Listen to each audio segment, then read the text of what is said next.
Welcome to World of Ability. This is our flagship program with the World of Ability Podcast Network. So glad to have you joining us. My name is Sue Roskopf, and we're here every Saturday from 1 to 3 p.m. Central. And boy, do we have a lineup for you today. I am so excited for our very first guest because we had the pleasure of getting to know him a bit on Wednesday when he was a guest with us on the radio show. But this is going to be a lot of fun. This is Russ Hedge. He is an inspirational speaker, and he is here to inspire and encourage.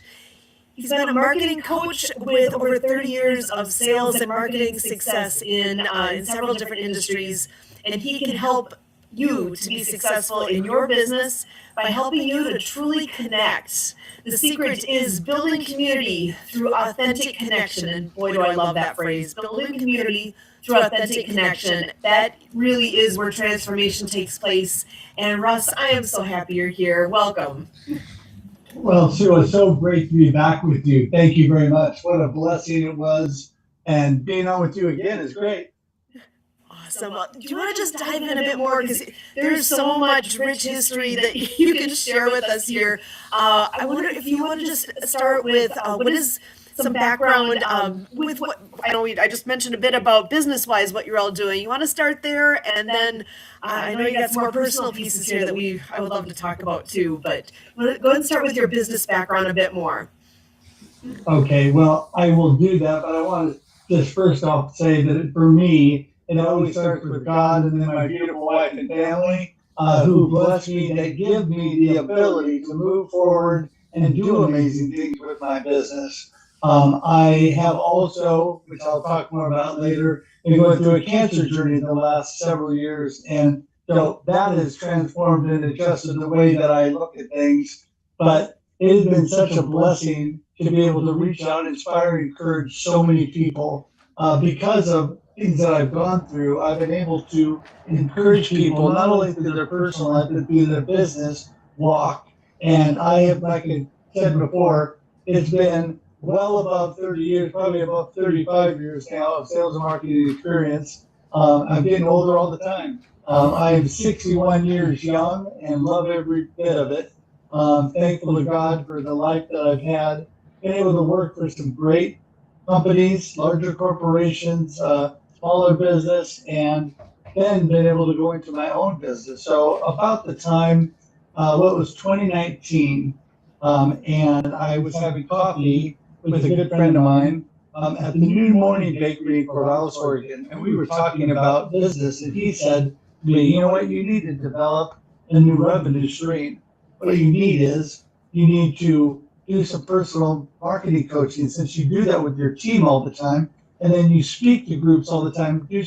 Look at doing some speaking, some keynote inspirational speaking, and what about doing a podcast? And then he thought about writing a book, and he just went on and I go, whoa. And so the beautiful thing about that was I started the wheels in motion. I got my website, did some things, and guess what happened? Then the new year hits 2020, and a few months into the new year, whammo, the world shuts down because of COVID. Gave me an amazing level platform to start my business. My beautiful wife said, if you really feel like God is moving you this direction to do this, which I felt like I was going through this change in my business life, this is the time to do it, because you have all the time in the world because everything is stopped. And so it did give me a lot of time to develop and do a lot of great things. So that's where it all started. And it is all in God's timing, right? The way things come together, we all have that thin thread that we kind of follow, as you don't know where things are going exactly, but you know that you're being led in a direction, and then that's where it feels like magic happens, because it kind of feels that way at times, where you're in the right place doing the right things, because it does fall together. And I'm so happy to hear that that's where things have gone for you. So I know you have a book that you've written. Well, actually, you've got several books you've written. You want to touch on that and where people can find that too?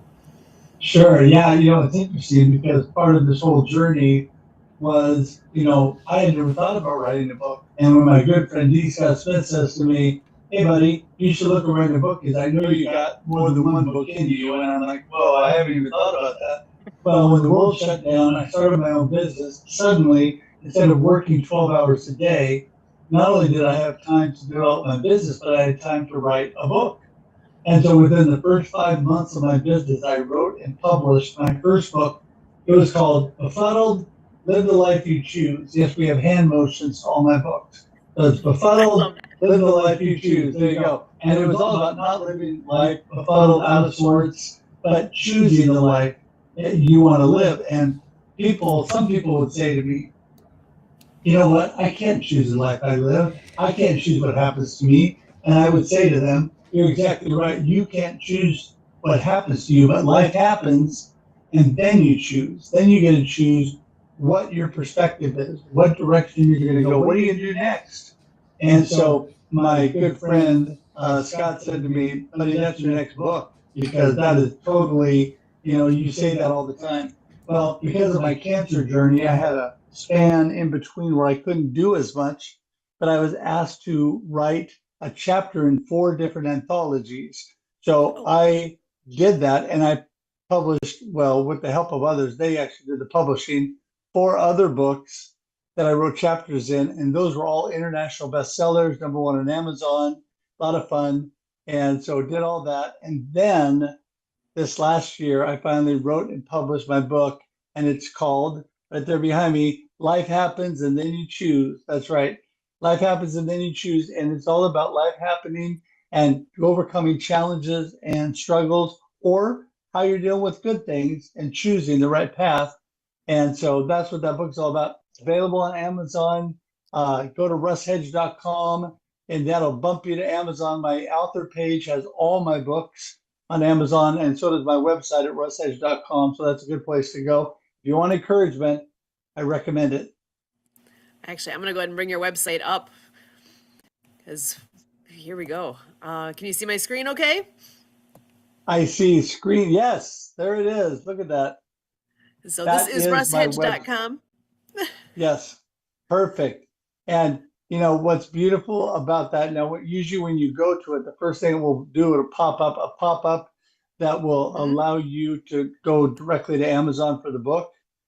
Which I think But I already you, had bypassed that because I had pulled this up first and I wanted to get to let's see here. You know what? Let me do one more thing so it pops back up for us.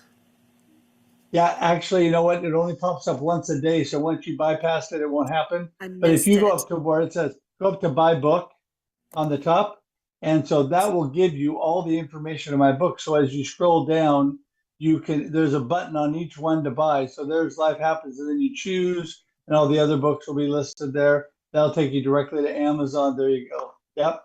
Awesome. Yes, and what a I love it. blessing. It's been really quite an adventure to be able to share and inspire people in so many ways through coaching, through speaking, through writing the books, and then also I have I write a weekly newsletter on LinkedIn, and there's lots of great information on my website.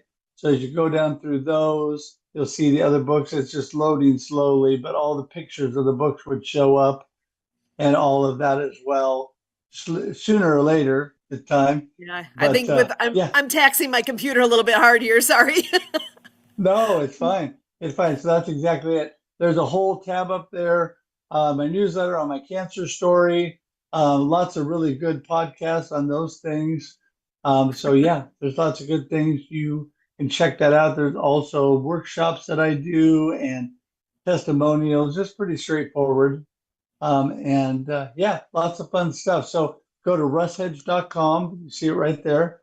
And it will take you to all that. Plus, you can also connect directly with me.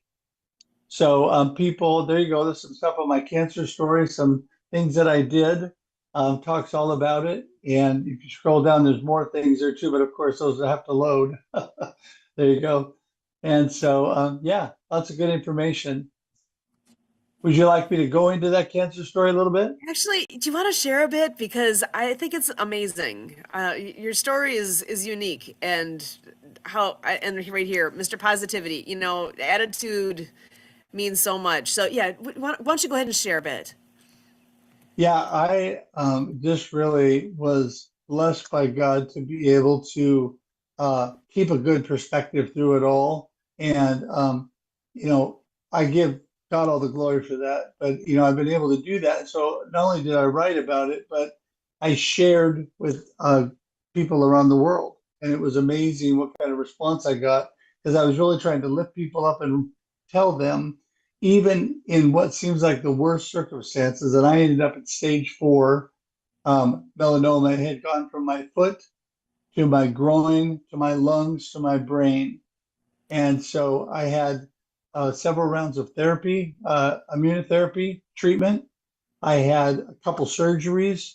And then, as of, let's see, a little over a year ago, the treatment that I was taking was actually killing me faster than the cancer was because it was shutting down organs on my body. So I have great doctors. They stopped the treatment, and basically we just trusted God and believed that things would, that I would be healed. And so 10 months later, October of this last year, my scans were completely clean, no sign of cancer. And I just had scans again in January, no sign of cancer again. So that's 2 scans in a row, which is great. And so I'm just so thankful every day for that. And I'm still reaching out and encouraging people with my story. Awesome.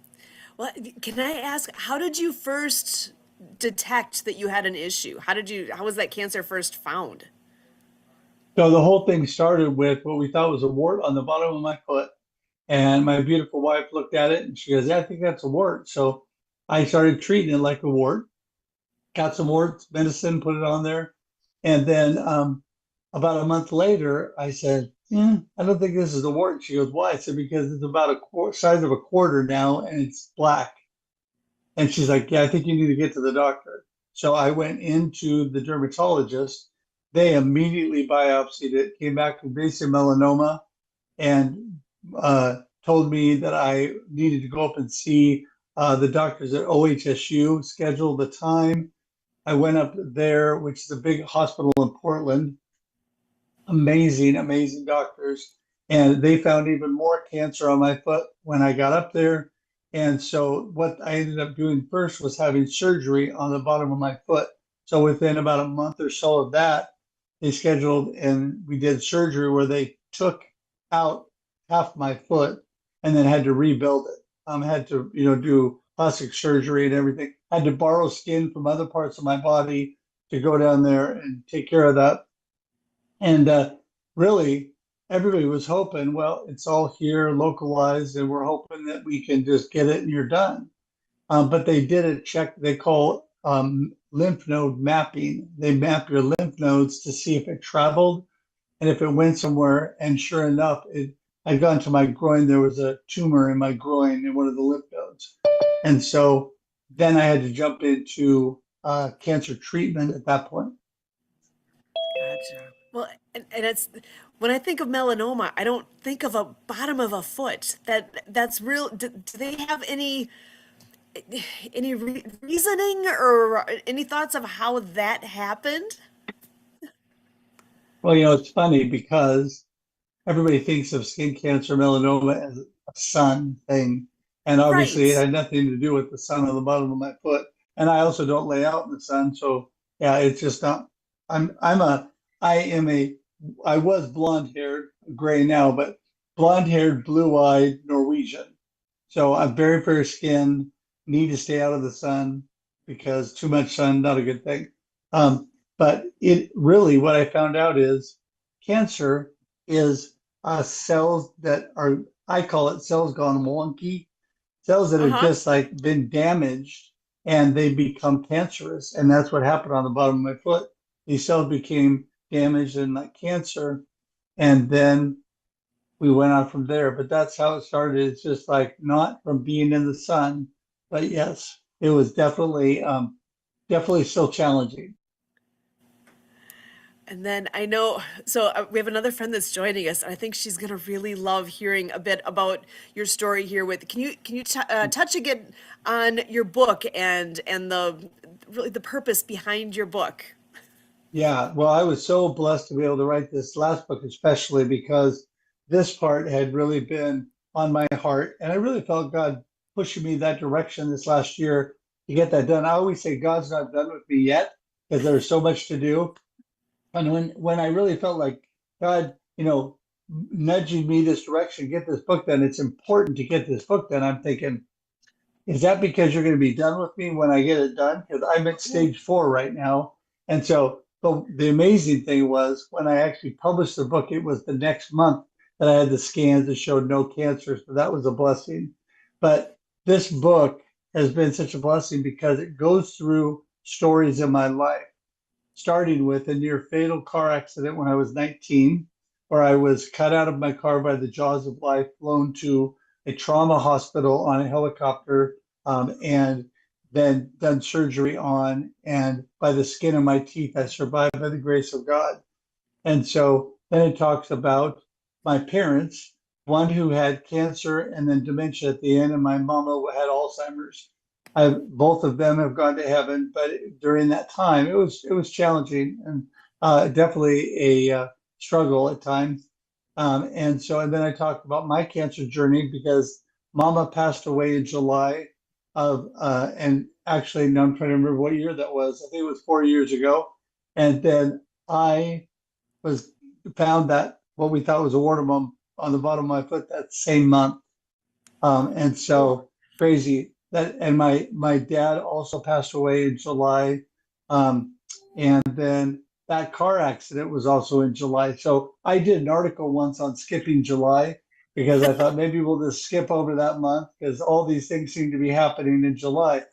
But anyway, it turned out to be just a blessing in disguise because I've been able to really inspire and help people going through struggle, not just cancer, just all kinds of things in life because of that. And so I've been thankful for those opportunities. Amazing. Well, we have a friend that is joining us. Shella Chaudhry is here, and she's a longtime friend of the show. And I'm so glad you're here to be part of this conversation too. You want to go ahead and introduce yourself, please? No, I'd love to do that. Thank you. It's been a while and I missed you guys. So I'm like, I've got to jump on today. I have a few minutes. My name is Shella Chaudhry and I am a U.S. healthcare advocate, disruptor, and just I love being able to help people. I have a personal mission and it's to leave no one behind, positively impact those that cross my path, and to create win-win partnerships and collaborations with people. And what I do is I represent a nonprofit, and this nonprofit was created solely to provide Americans with healthcare.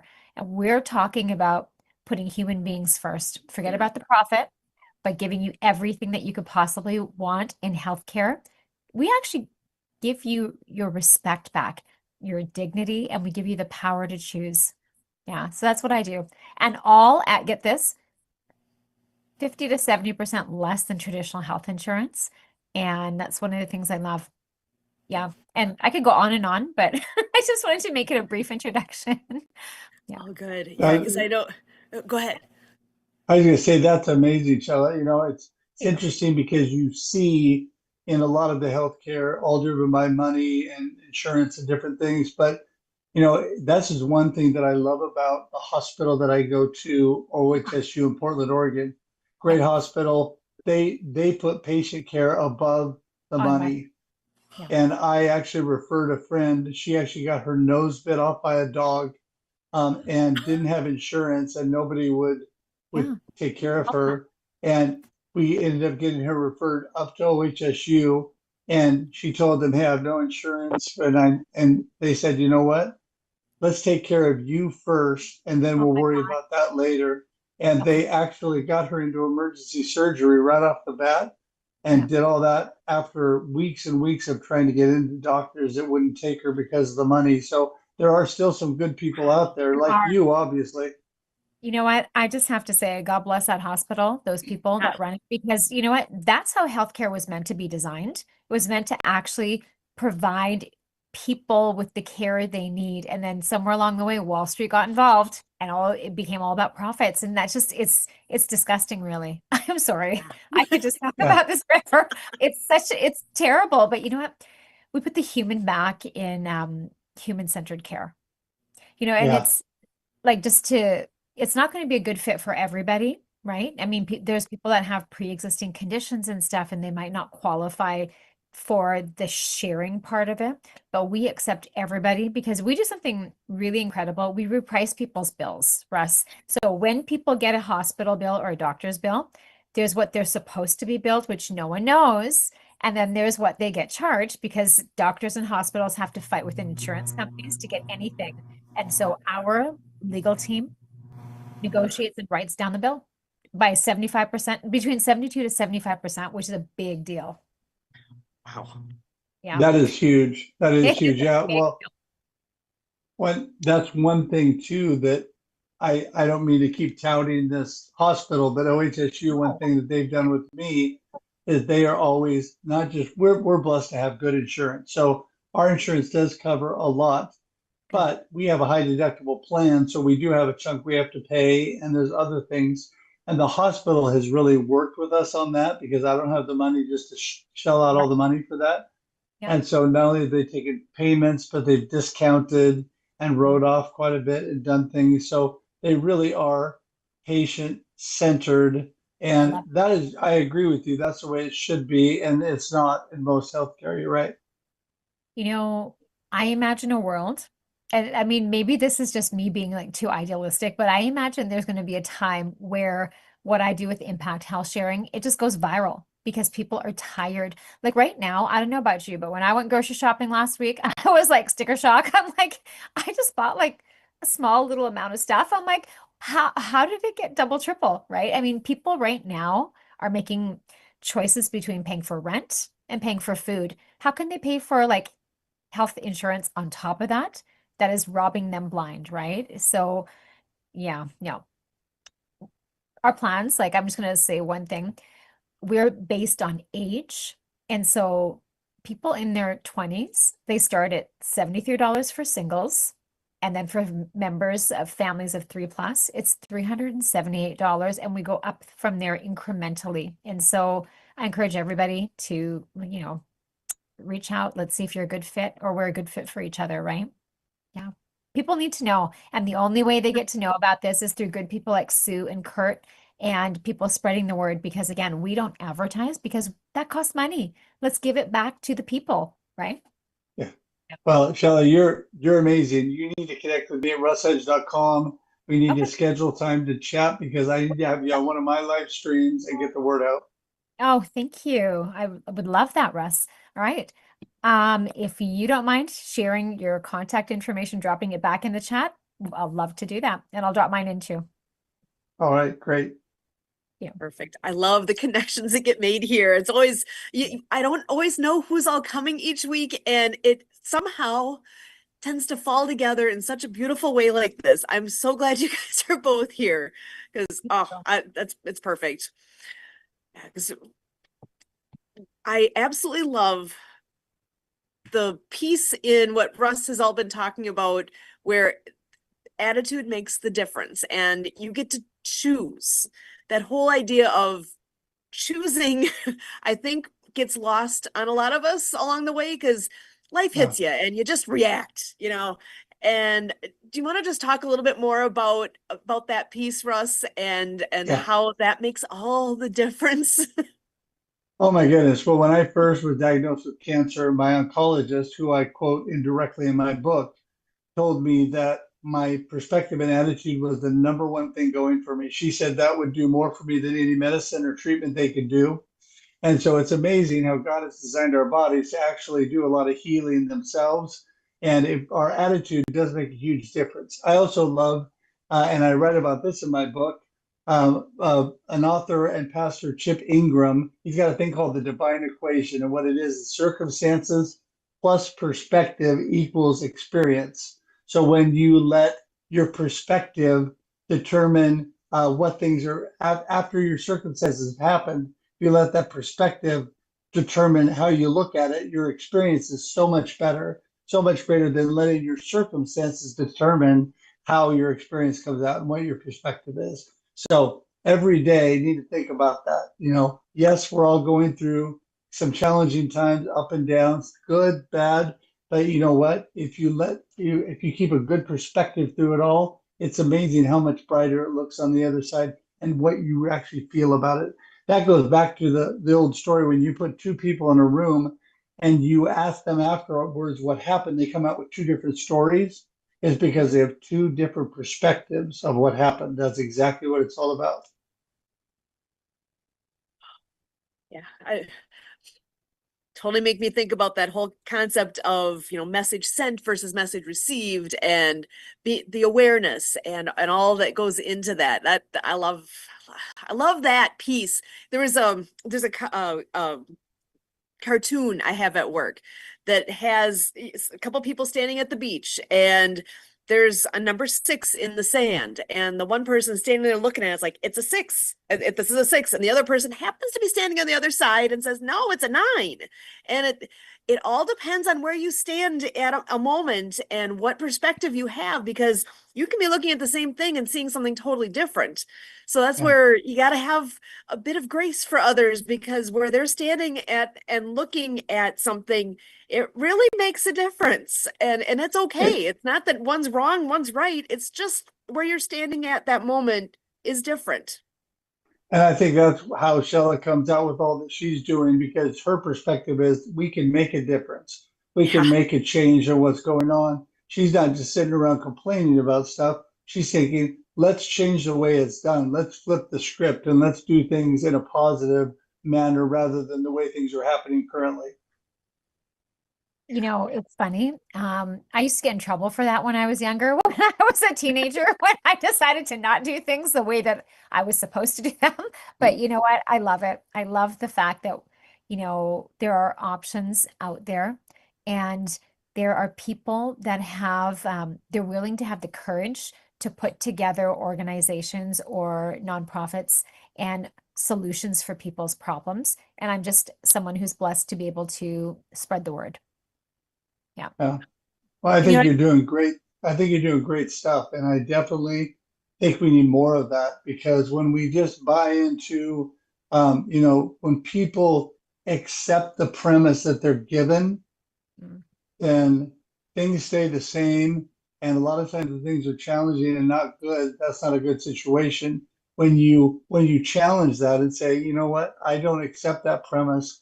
I actually believe this, and I think we can do something. But it takes people like you, Shella, that are willing to do something constructive and positive to make a difference. Because a lot of people will just sit around and whine and complain. Okay, sure, that may not be good, but you just sitting around complaining about it is not going to do anything. not going to do Yeah. anything. I appreciate that, Russ. Really, I do. Thank you for that acknowledgement. But I'm just I love this. I've missed you, Sue. I have been trying to You get back. too.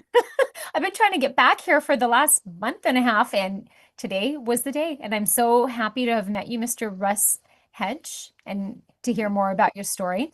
You did say something about perspectives that I actually learned that yeah, there's not just my perspective, there's whoever's involved in a situation, and then there's what's really happened. And I went through this a couple of weeks ago with family. Hmm. They had their perspective, and I'm like, that's not what happened. And thank God for personal development. Thank God for growth, and thank God that, we have like, yeah, there's such a thing as personal growth and development to teach you these things, because otherwise you'd be like the sheep, the mass of people out there that don't know, right? Right. And I Yeah. probably shouldn't say sheep, but there is a majority of people that really, they just go to work, they come home, they do the same thing. They go to work, they come home, they do the same thing. They don't know there's more to life, right? Exactly. Yeah. No, that's just it. I mean, there is so much more to life. Right. And when people, yeah, I am with through all the challenges that we have through stuff, which is always going to happen. Yeah. Um, you know, it is how you look at those things and what you decide to do is going to not only drive the narrative going forward for how what others see, but within yourself as well, because you feel a lot better about yourself when you are actually making an impact, when you're doing something that is really making a change instead of just, making it through the day, right? They're one of my favorite artists, Stephen Curtis Chapman. wrote a song about there's more to this life than living and dying, more than just making it through the day.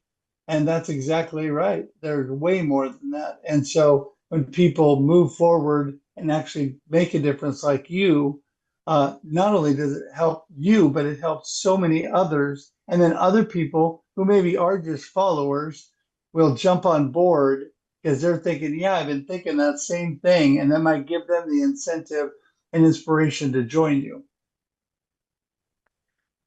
There's You said, oh, go for it, Sue. No, I was just say there's gonna, something to be said for community, and that's what, when you find people that you can grow together with and you can learn and you can be in that moment. That's part of what the TV show is. It's the Today Show communities, because we are celebrating community and how much we can move forward together that way. Because as an individual, you can work on yourself, you can improve yourself, you only can go so far all on your own. You really need to have that community piece as part of growing and learning, because sometimes you don't even know what you don't know, right? I've gotten to the point when if I'm calling someplace because I need an answer, I often end the call with, okay, tell me what else I should be thinking about here, because I don't even, they're the ones that's the expert in that thing. What else am I missing here? What do I need to know? And that has something simple like that has served me so well in just trying to get to that next step of whatever it is that I'm working on. So that community piece makes such a difference, and soaking that in. Yeah. Well, you know me, I'm all about connection and community building. And I think the more we come together, we are definitely better together.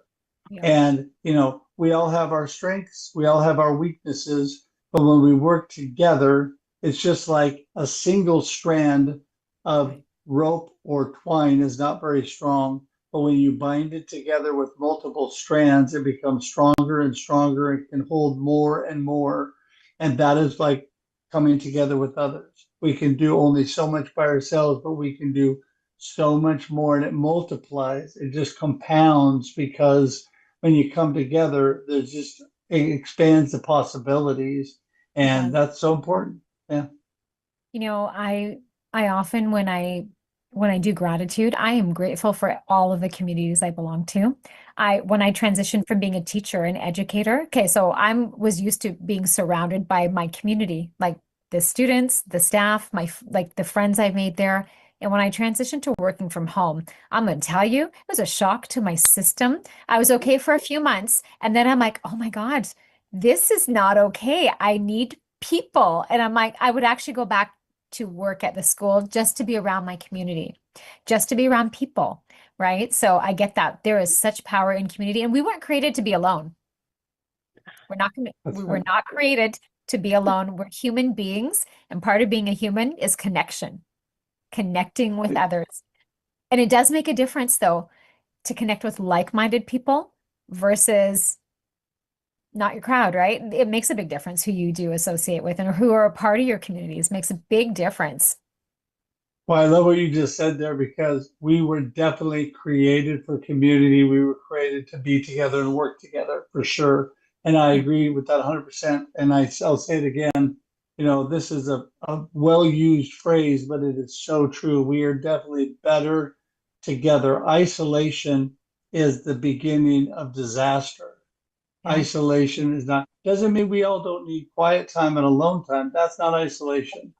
No. Everybody needs a little bit of that, but coming together and doing things together is always a better thing because when you isolate, fear creeps in, all of the other things, limiting beliefs, and there's all the major challenges and depression and things in life. But when you come together, not only can you work together and do more, but you can encourage each other, lift each other up, help each other out, and that's a good thing.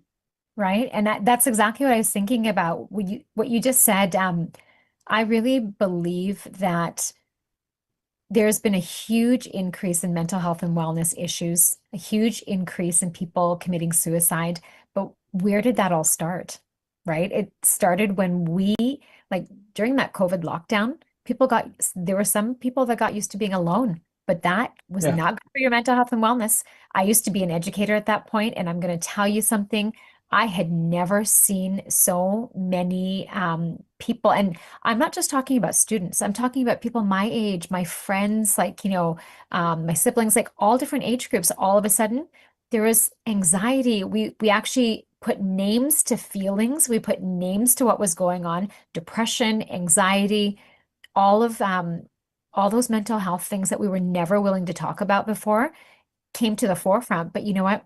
I I think that's one of the blessings that came out of it because we were never, it was always a stigma to talk about stuff like this before. But through that process, I mean, we were able to, there's some good that came out of it, right? There's some good, Yeah. but mental health and wellness issues, wow, we need community. We need to be connected so we don't feel that. Now, I don't know about you, but if I get stressed out and I talk to a friend, I'm like, okay, I feel okay now. I'm okay. I can resolve whatever is going on through communication and connection. You know what I used to encourage my sales teams to do, because this is what I always did, and I thought this was super helpful. If Yeah. you come to work and you're not feeling it, you're feeling a little down, the first thing I would say is find a customer that lifts you up, that encourages you, somebody who is a positive force, Mm. and grab a cup of coffee, take it to them.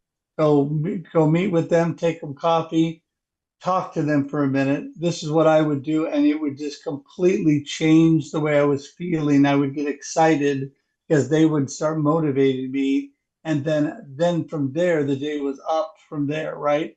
Instead of staying isolated, I would seek positive people. Yes. Yeah.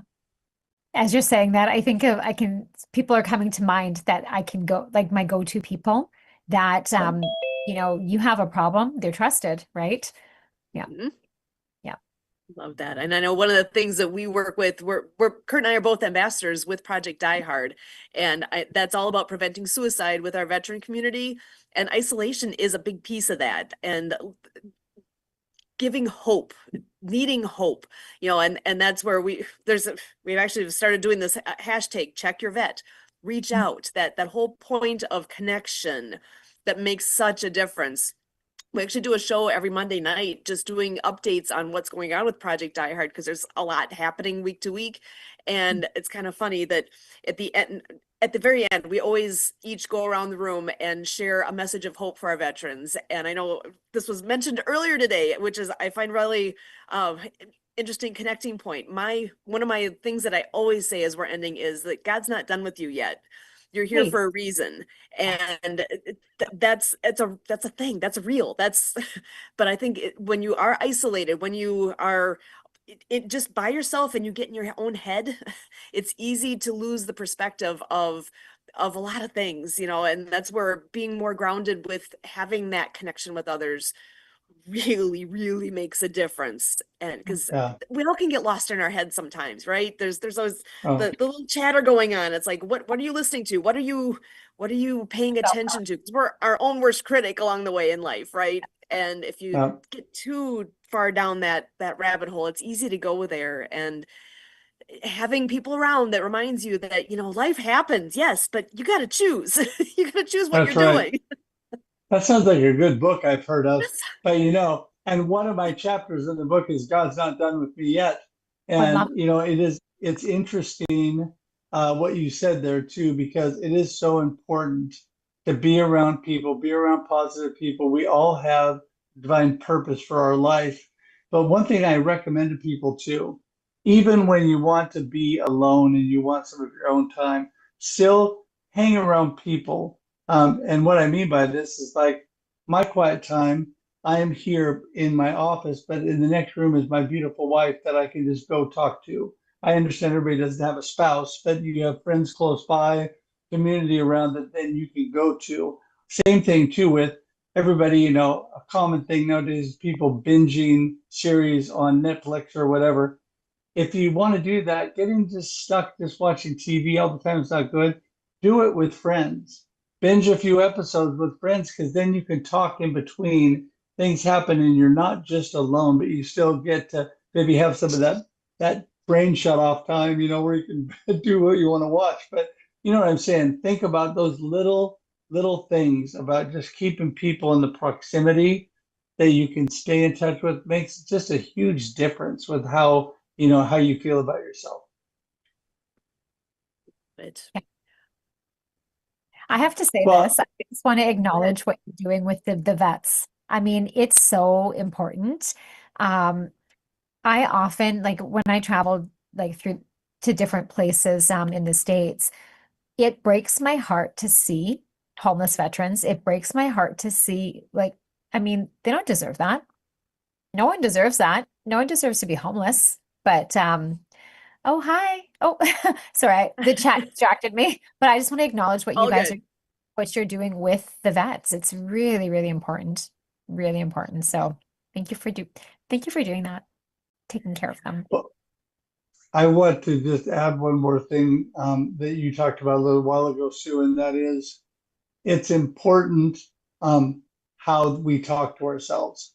And so, yes, we have all these issues out there and all these problems that we should all be involved with helping, but we can't really help others until we help ourselves. And if we start our day listening to negative voices in our head, which we all have, or saying things to ourselves like, oh, you're such an idiot, you're so stupid, and all this kind of thing. Where does that help? Nobody else has to get on us. We're doing it ourselves.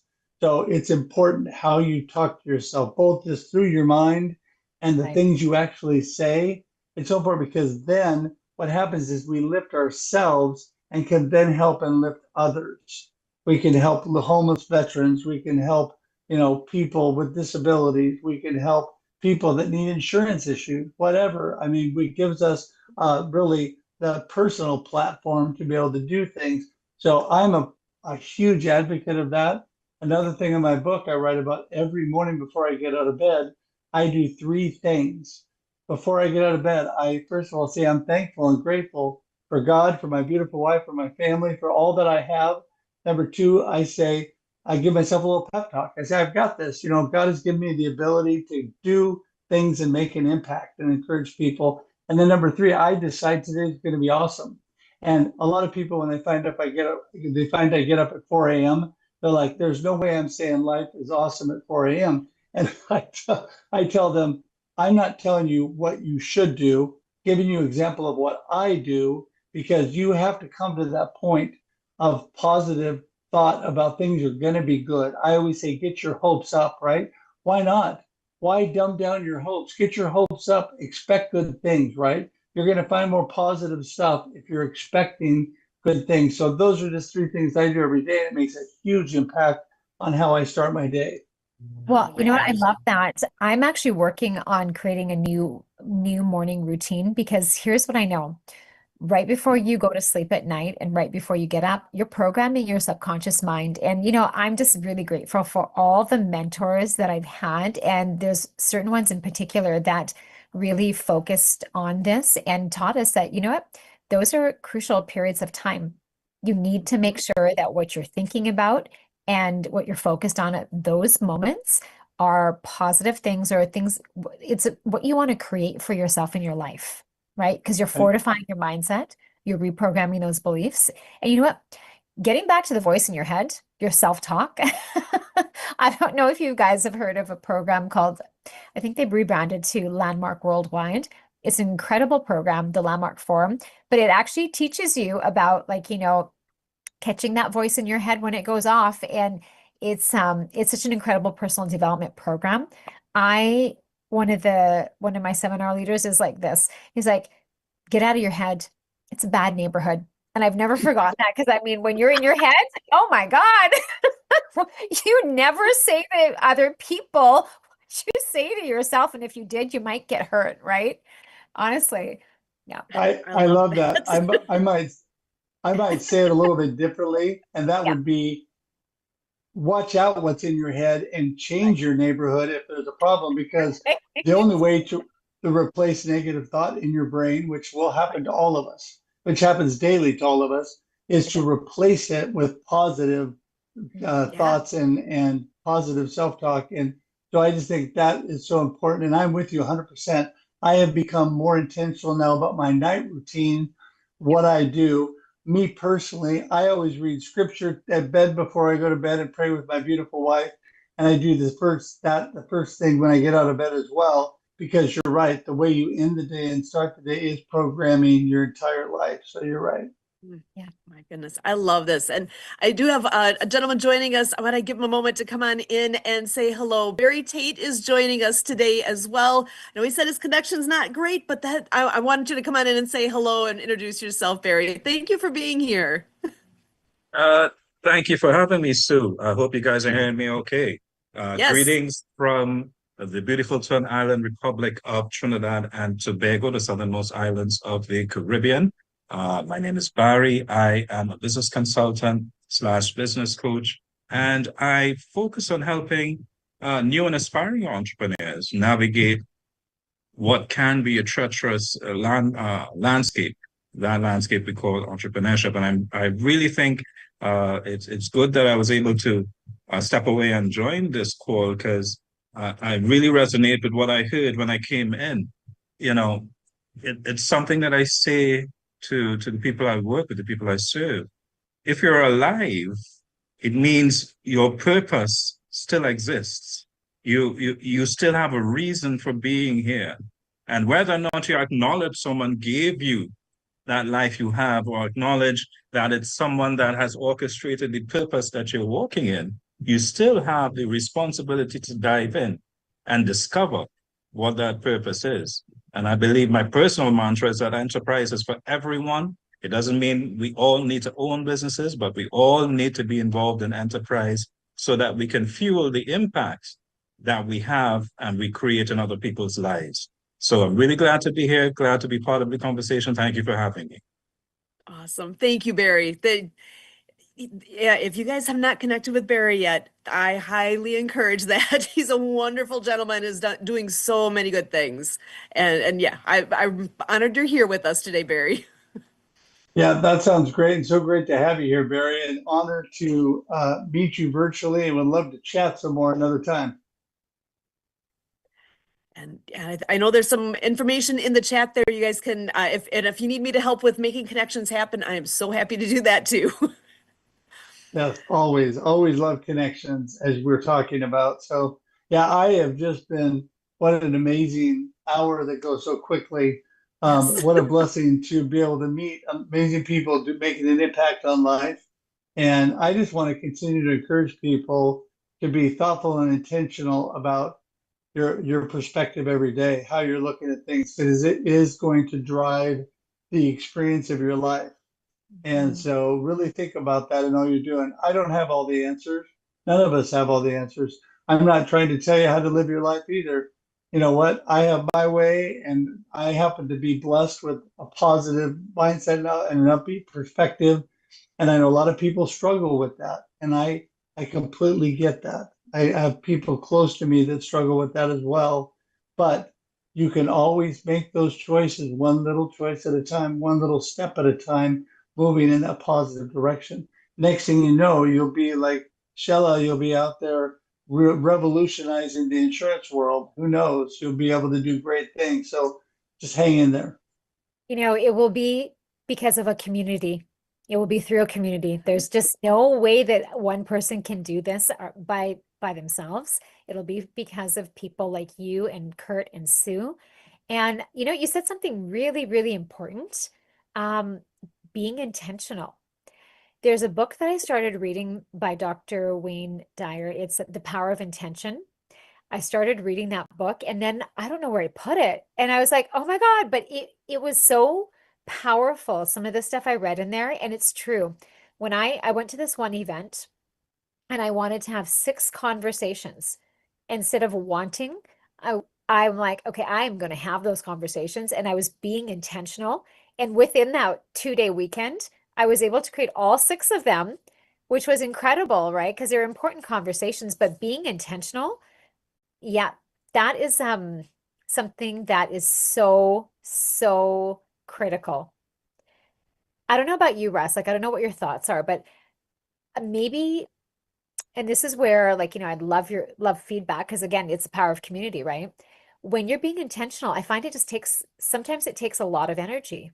And that has stopped me at one point from being intentional because, I had some adrenal issues, right? So energy, I was low on energy at one point, right? Because people were taking energy away from me.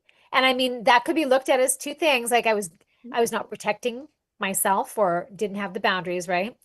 But what are your thoughts on being intentional? Does it take you a great amount of energy to be intentional?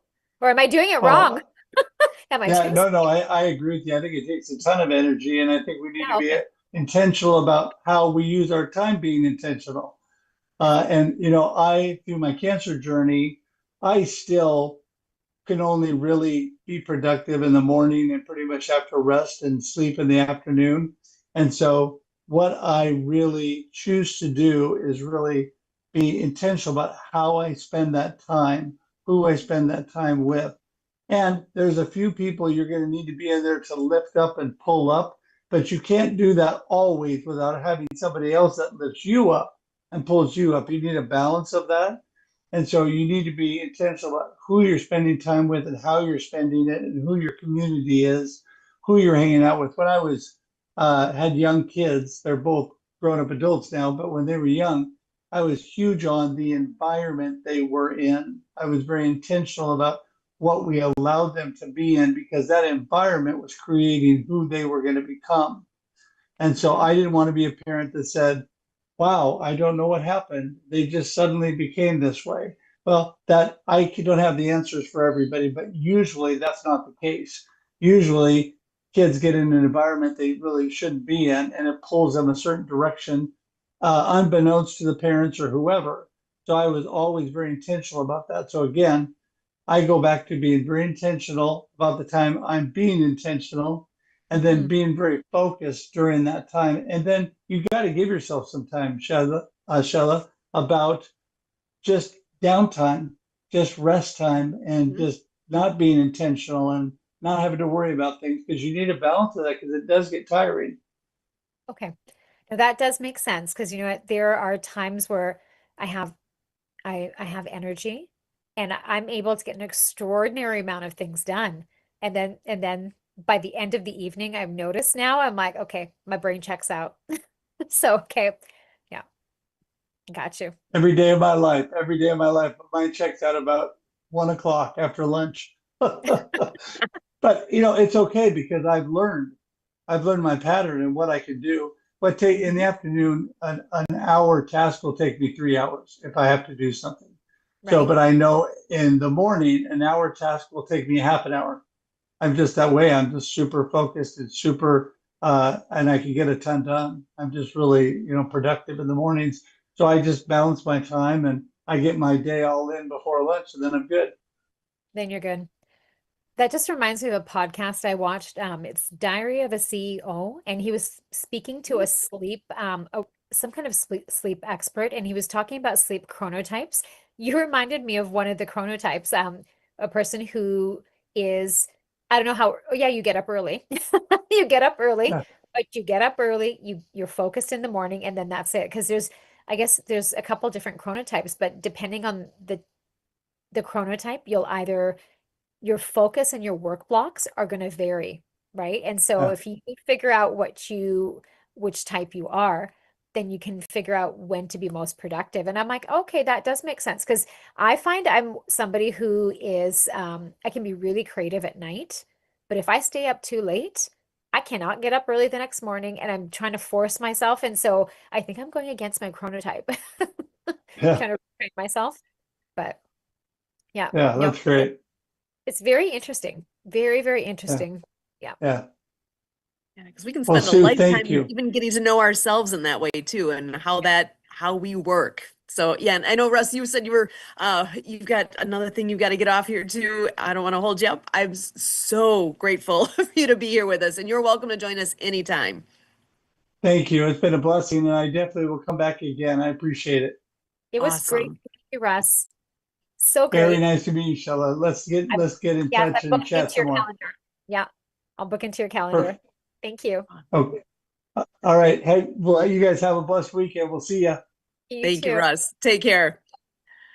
And I kind of tangent to what you'd been talking about with intention. I know I had well, a friend of ours, Dr. Karen Willens, she's Hi. been on here before as well. And something that she had said at the beginning of the year that it was interesting how it hit me because she was talking right around the first of the year about the difference between having a New Year's resolution and changing that word to what is your intention for the year.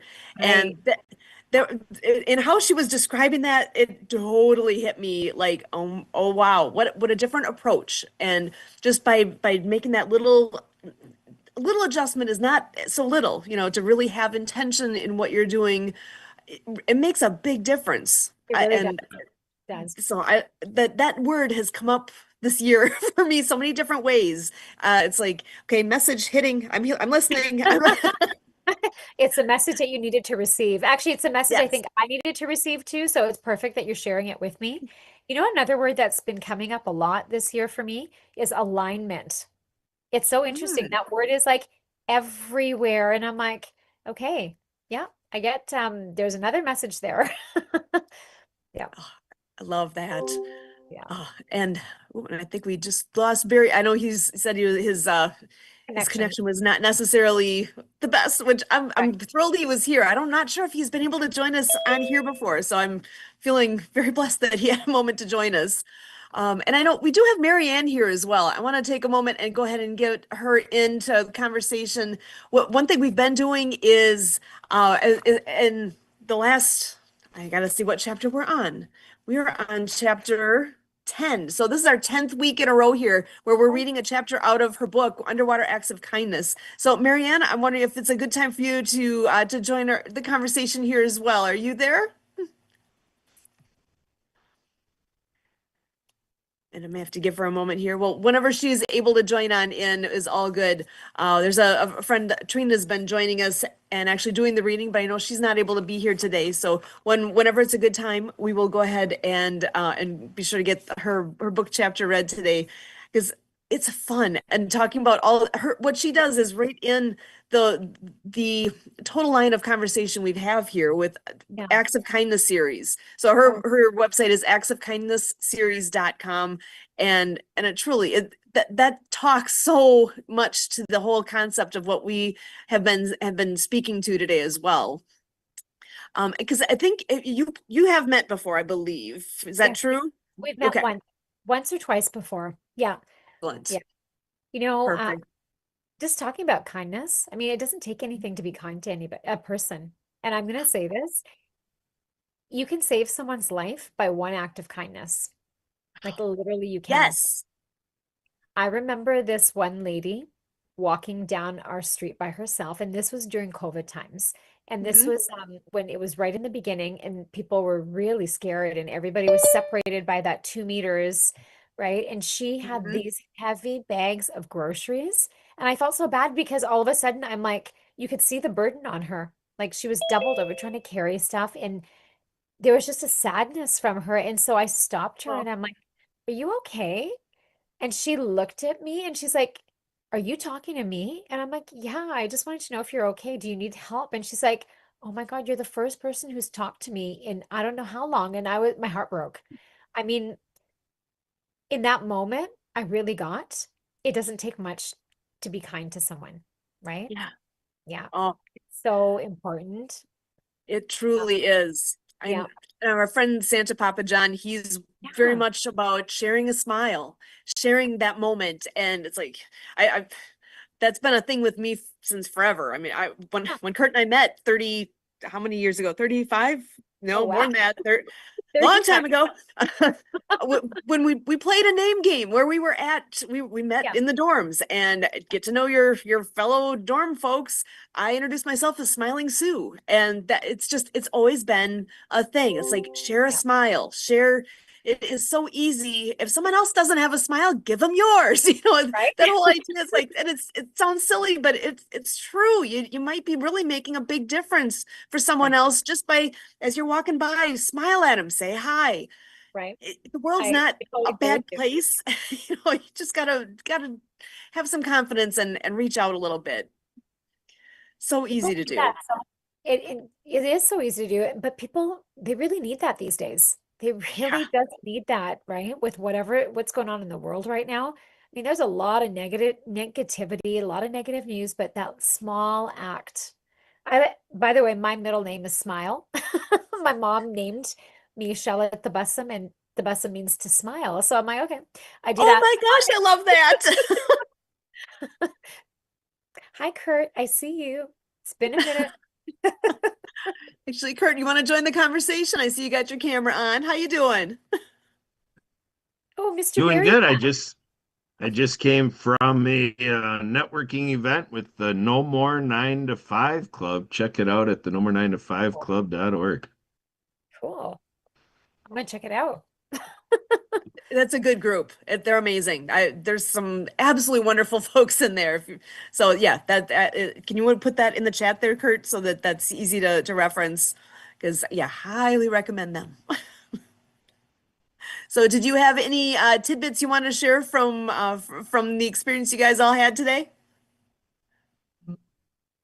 Yeah, they were talking about what do I call it, like buzzwords, trigger words, when statements, to kind of help people get that reticular activation going.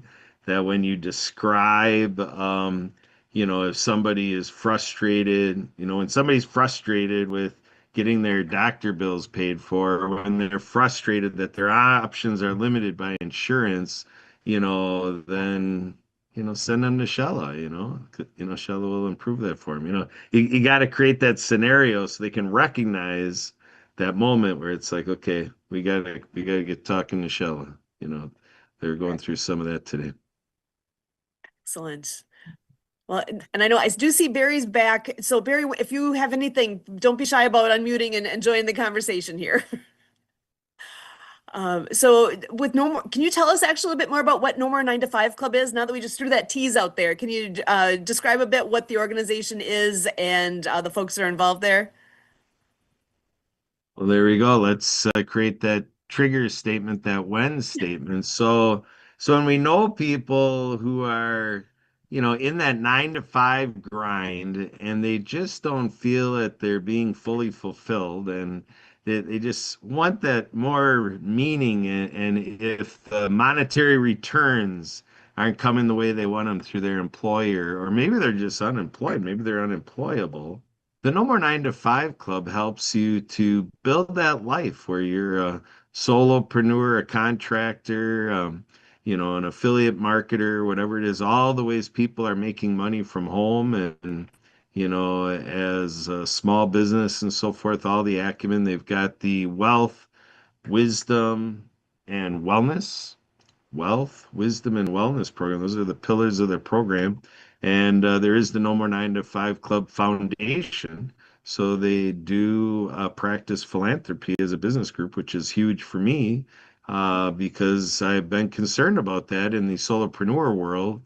When we start creating that exodus from the corporate structure and we've created that corporate social responsibility practice, and then we're not transitioning that into the solopreneur format, that gets us to be in a lot of trouble. So I give the No More 9 to 5 Club kudos to have the club for business people and help people realize how they could be a business person if they're not yet.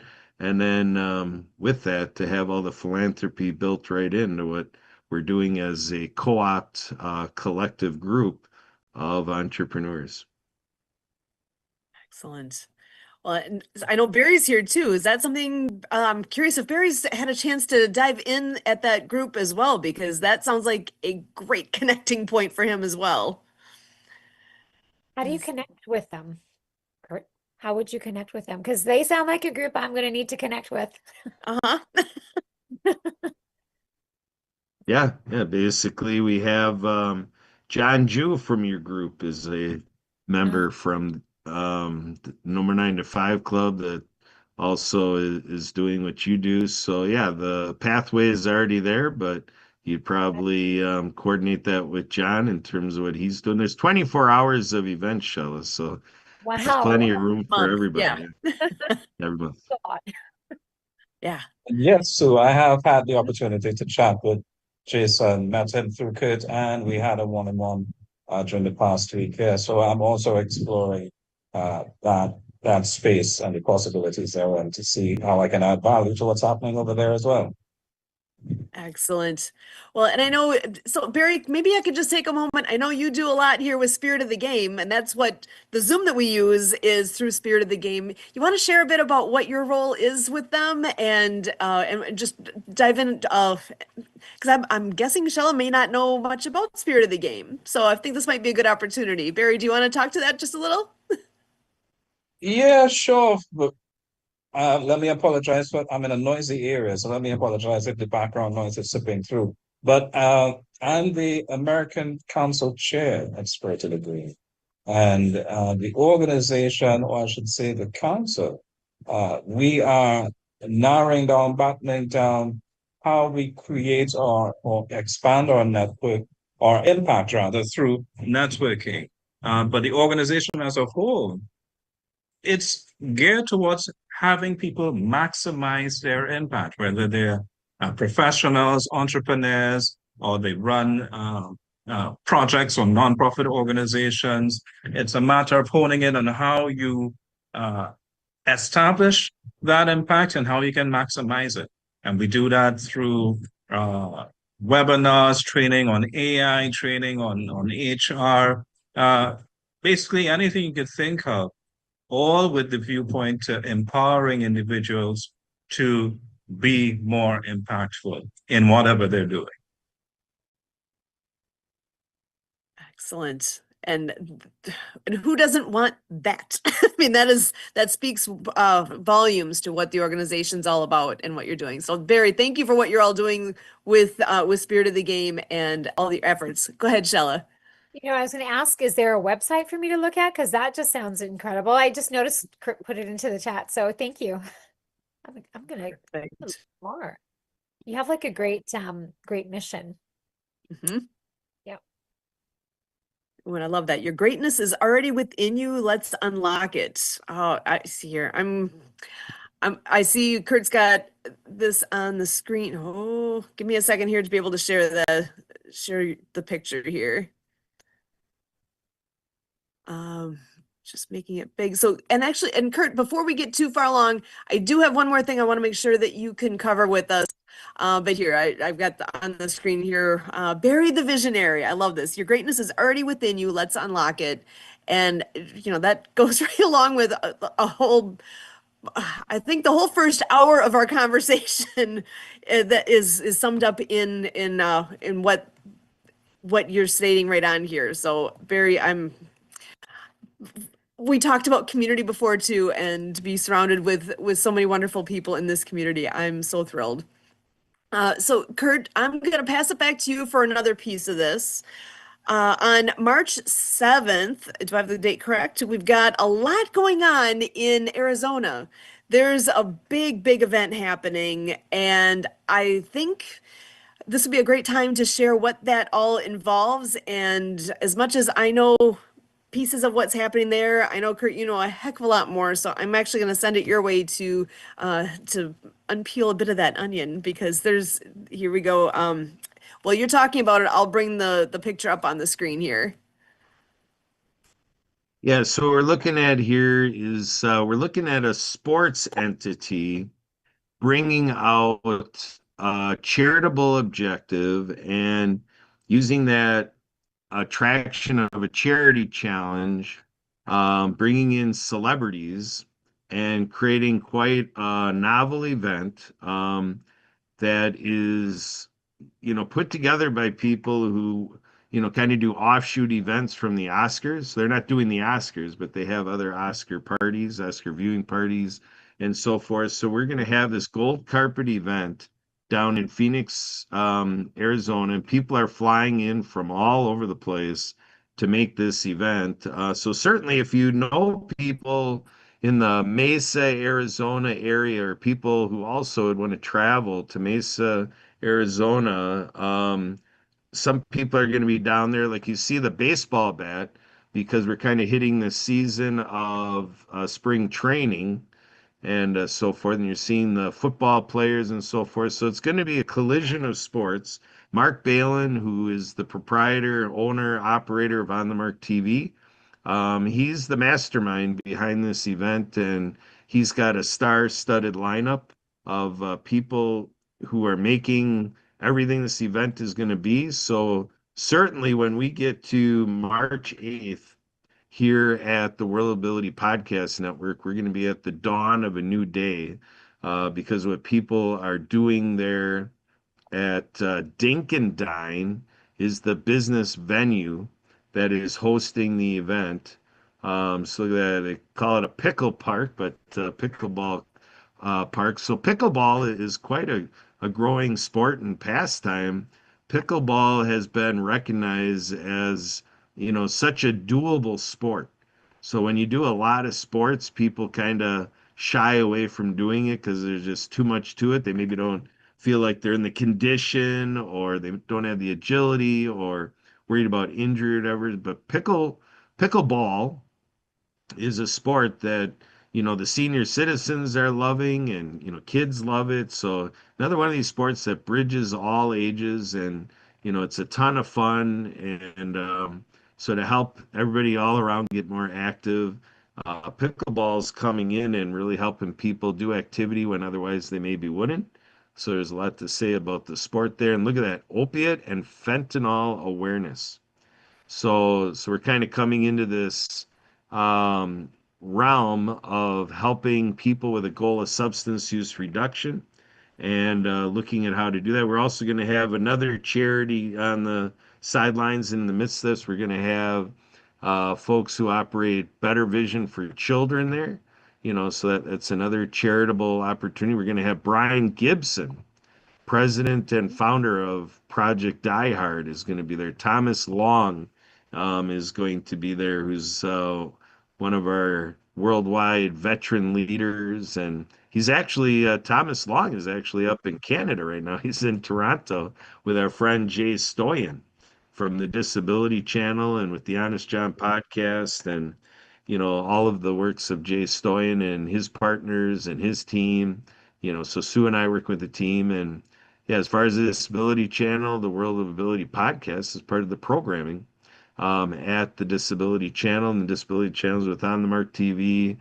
We got Dr. Anthony Sardelli with Nonprofit TV and Nonprofit Media Solutions will be at this event, and part of our bundle. Eric Zulli from Easy Way TV and the Easy Way Network and Easy Way Events and the Easy Way Wall of Fame. And, so you want to talk about somebody who's really empowering people to just blow up their business and expand. And, folks like Shella who have a movement and really want to get that movement to just spread like wildflowers. Eric Zulli's the guy. We got a VIP pitch party this Thursday. Mhm. So everybody is welcome to our VIP pitch party with Easy Way Network. Go on and register for this Thursday. It'll be 3 to 5 Pacific time, 6 to 8 Eastern time. Will be the VIP pitch party. So there's a lot represented in that pickleball 2 event. So obviously they've had one before. But wowee, this event has taken a quantum leap thanks to Mark Balin. And we're just really excited here at the World Ability Podcast to be featured on the Mark TV, Easy Way TV, the Disability Channel, Nonprofit TV. We have more resources as we're talking to you in this podcast.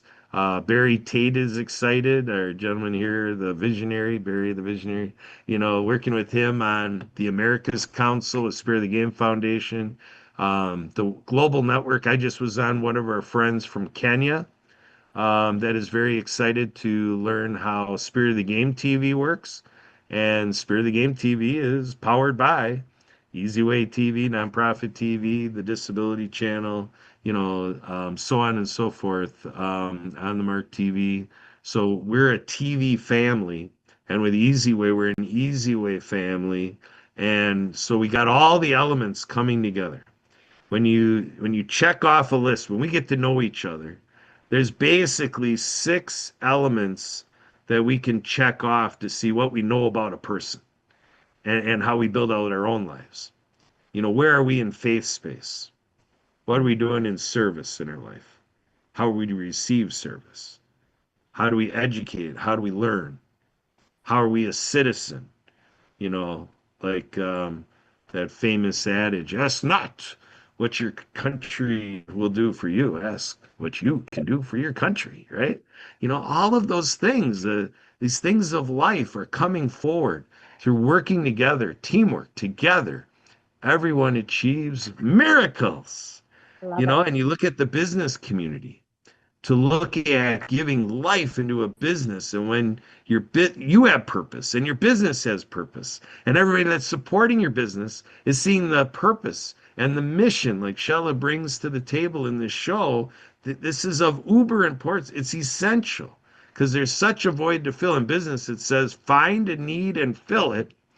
Well, there are so many unmet needs in the world. I was talking to the gentleman today about human resources. And we're going to be talking again on Monday about human resources. And there's agreement. I was agreeing with his day-to-day action because he's passionate about addressing the continent of Africa from a human resource perspective, naming Australia, New Zealand, Europe, Asia, Canada, USA, Mexico, South America. So we're looking at that Africa has been treated like an empty donut hole. But it's like, no, have you heard of the donut hole you can eat? He's holding up Africa to be that ever so delicious donut hole, and it's very sweet. And it's about the human resource to look at all those Africans who are ready to go to work for Australia, ready to go to work for Eurasia and the Americas, all around the world. We are growing our global family as humans. The human family is growing through all this work. We're talking about by the end of this year, we're going to be coming in to New Year's Day 2027. So January 1st, 2027, you're all welcome to be a part of our New Year's Day press conference, where we're going to be announcing to the world in a fashion that is just as important as a presidential address about how we are showing 1 billion people around the world that are kind of culminating into this, fueling it, human powered, you know, like you talk about horsepower. Imagine an engine that is running on a human power of 1 billion. 1 billion in human power. We're reporting on that January 1st, 2027. And you, as our viewer here at the World Ability Podcast, are a part of it. And if anybody knows me to any extent, you just gosh darn got to know the top adage I have. I lead with the mantra of what's fun gets done. All of us want to enjoy our journey. All of us want to be entertained. We love arts and entertainment, all the things. So when we look at hobbies, pastime, leisure activities, travel, sports, rec. So again, what I'm saying is Pickle Brawl 2 checks all the boxes. Coming into March 7th and 8th in faith. March 7th and 8th in service. March 7th and 8th, your head will spin like Beetlejuice with what we're learning from each other on March 7th and 8th. And to look at how our government is just going to be, Donald Trump is going to be drooling over Pickle Brawl too. And Donald Trump, I'll be happy to interview you over your reaction to Pickle Brawl 2. And all leaders around the world and business people are going to have success stories. They're going to go there for social charitable reasons. And when they return to work on Monday, their business is going to be better off because of Pickle Brawl 2. And it's going to be so much fun. Like if you missed the party, sorry, sucker. Back to you, Sue. Oh my Actually, goodness. Shella, go ahead. I have to say, okay, that name is genius. I mean, I'm laughing over here, Pickle Brawl. That got my attention. And I still don't know what pickleball looks like. I've heard about it for years now, but I have no idea. So I'm assuming there's a little racket there somewhere. Okay, I'm gonna look it up. I gotta watch what it is and see, because everybody I know talks about pickleball. Everybody. Yeah, it's amazing. I know I played once, but it was so long ago. I can't even tell you exactly because I know it's fun. I know it's doable. And I think it's kind of a combo between badminton and almost like ping pong ball type racket-ish. I mean, it's just a little different, but Yeah. very doable. That's the thing that I think is really helping it catch fire like it has. That All right, it's Sue, we got yes. to do it. You got to give me, Emily's sleeping here. You ladies got to give me co-host privileges. I mean, geez, Uh-oh. I got to ask for my function. I mean, Barry, come on now. Am I a leader at Spirit of the Game? This is the Spirit of the Game Zoom. Boy, these Hang on. ladies are tough, Barry. You got to help me out. I'm coming. But I want to share the You screen. You want to show me what pickleball is? Okay, good. Show me. I'm ready. Exactly. Because I have no idea. I know it's a All sound. right, see, here we go. So I've got no idea. We're doing this together. So this is just kind of, We'll so we got discover it together. inside Mesa's Riverview's newest Dinkin' Dine pickle. So here, let me get the sound here. Now he has a brand new Okay. New restaurants while Of course, you gotta running get a commercial. That's what YouTube does. other restaurants. So we turn to Upwork.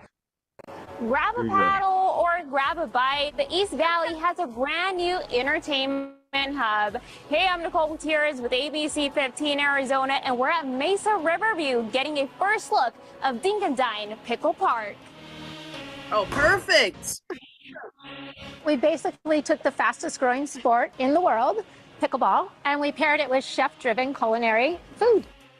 Mesa Riverview has grown throughout the years. I mean, with new developments, eateries, and you guys are an entertainment spot, but also with 2 restaurants and 3 bars. How is this more inclusive for even people that don't play the sport? So our food concepts are built around the entire day. So we start out with Paddleheads Bar and Grill as just like a grab and go, and then we have homemade scones and croissants and muffins. They're made fresh every morning right on site. We have different types of breakfast sandwiches and paninis. And then around 11 o'clock, it switches to like hamburgers and tacos and pizzas and all the lunch kind of fun things and grab and go snacks and things. And then at dinner time, we have like salmon plates, we have halibut, steak, all the fun things that you would want for dinner. Lots of amazing things. For somebody that hasn't really played the sport or maybe doesn't understand why it's such a big deal in the country and in Arizona, what would you say to that? I would say, first of all, this is not a club. We have no club pricing. You could get a pass, but we did that on purpose because we don't want people to feel like, oh, I belong to Dinkin' Dine Pickle Park Club. This is for everyone. It is for the entire community. If you have never stepped foot on a court before, this is where you do it. If you're nervous about it, then get a drink at Paddleheads and watch, or get some food and watch it happen. And then you can book with one of our pros. You can book a beginner lesson. We'll also have different programming where there'll be times where you could come and learn. And then also some of the courts they'll be segmented off for your different levels. In Mesa, Nicole Gutierrez, ABC 15, Arizona. Okay, it looks fun. I think I could probably play that sport. And you know what? That was making me hungry. Just so you know, I'm fasting. No. Listen, the month of Ramadan has started. I'm fasting and I'm like, I'm getting hungry now. Yeah, and as soon as we started showing food, Santa came, but he's telling me, he's texting, he's like, Kurt, I'm gonna play pickleball. I'm pledging as Santa that the world will see Santa playing pickleball. He just promised that. Way to go, Santa. You were saying something earlier, Kurt, that I wanted to ask you about. You were talking about Africa and the African countries and all the potential coming out of Africa. I have to say this, in the last 6 months alone, the Pan-African division of our company has exploded. It is such an incredible story of people who come from all of those African countries who come here to start a life and have an opportunity for themselves and their families, and the kind of difference that they're making for their families when they're able to support them and send money home to them it's making such an incredible difference. Like they're feeding whole families for months on what they're making here in the US and Canada, right? Through our opportunity. So, and we're talking about the whole Yeah, company. Yeah. But yeah. when you were talking, Santa shared before that the continent that gets the most people on the nice list is is Africa, right, Santa? Kurt's trying real hard to get off the naughty list. I am. It's really something, Shella. This guy brings me truckloads of coal. Like people are worried about getting a lump of coal.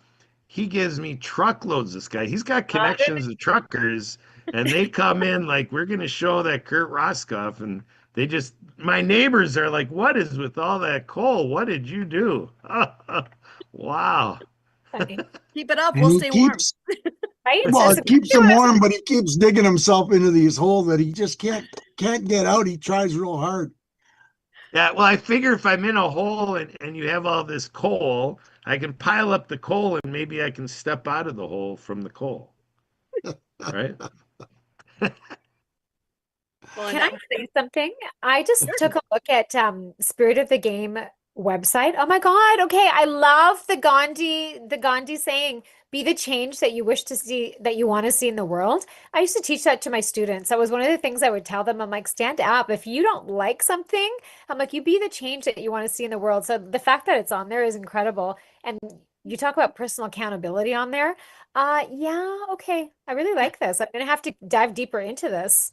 Hmm? Okay. To figure out what Awesome. this is all about. I like it. Yeah, Oh, Kurt, go ahead. Did you I'm raise your lost. hand on purpose? I did, Okay. and it's with great purpose.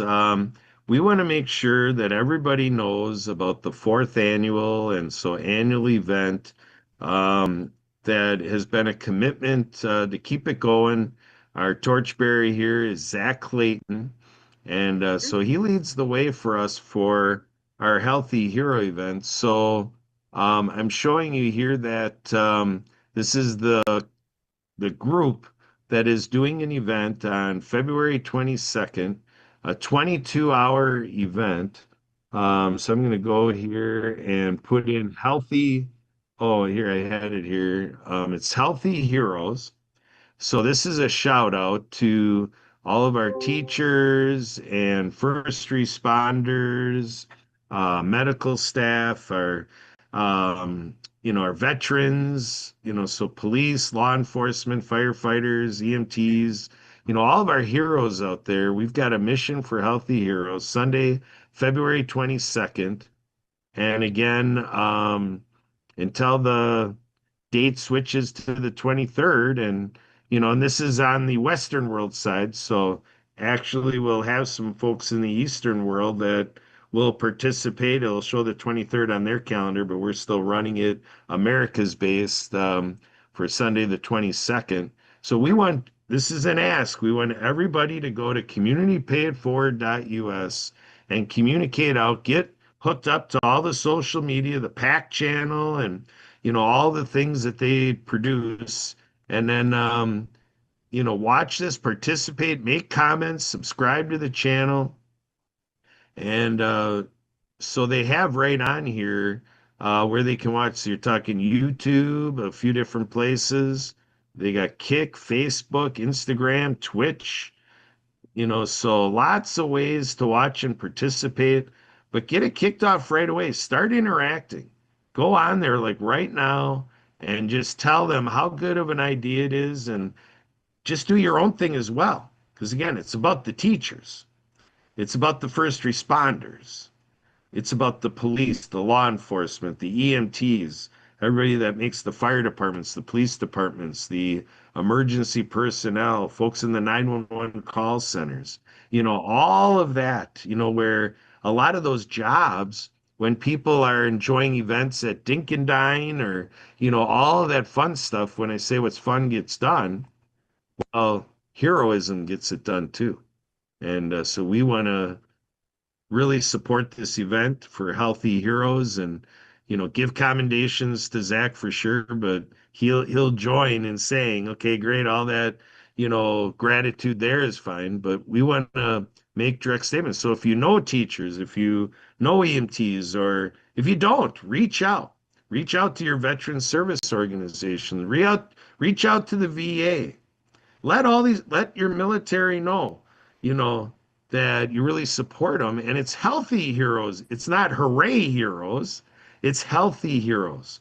So we want to aggregate and amass all the resources we can for the benefit of our heroes so that we can help keep them healthier.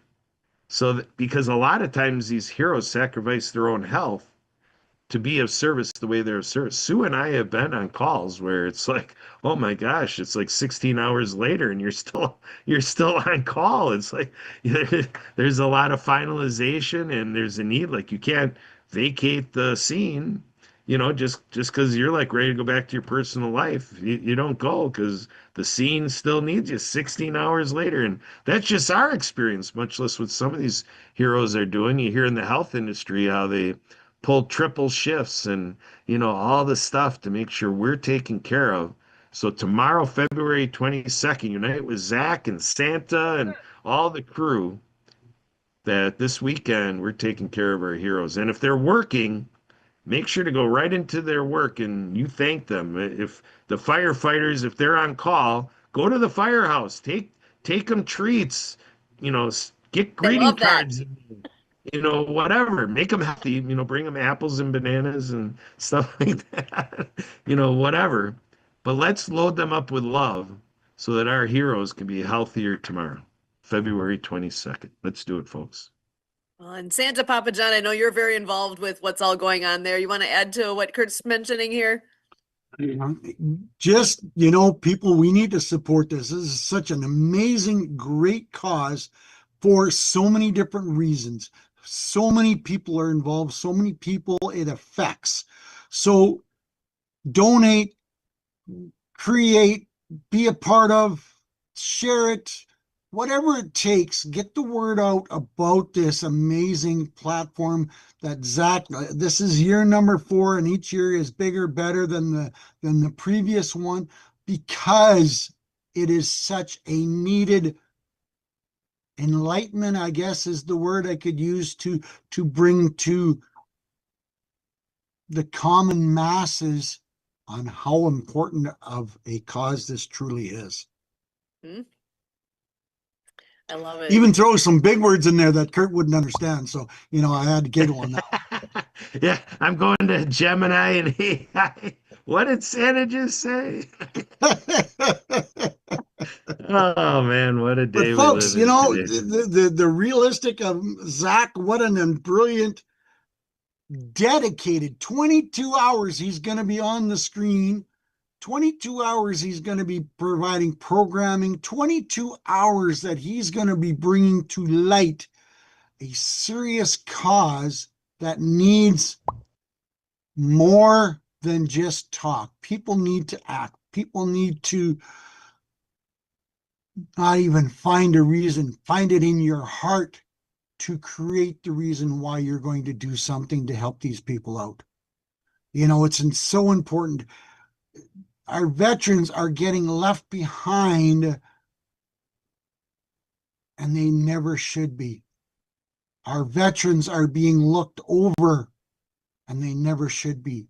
And, like like Kurt said, the police, the firefighters, the EMTs, the people doing these jobs every day, and they have no outlet. They have nowhere to scream, holler, and cry. They have no one to reach out to.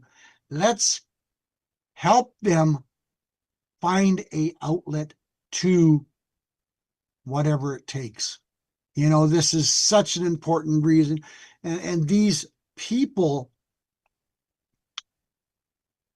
have such a passion for doing and helping other people that they don't look for rewards. They don't look for medals and awards and this, that, and everything else. They just want to do their job because they have a serious passion to help other people. And it's pretty amazing. A lot of these people in these jobs, They're not in it because they make $200,000, $300,000, $400,000. Ha! They'd be loving if they made that kind of money. But they're doing it because they have a passion for the job to help other people. And we need to bring light to that exact scenario right there, because some of these people are hurting and we need to help them with many different ways and means and knowledge on how to address this. But nobody seems to be stepping up. So we're asking you people out there, help us. Kurt had in the chat all the links for tomorrow. This is so important. This is so easy to do. This is so simple to do that we need your help and we need numbers. So come on, people. This is going to be amazing. This is going to be fun.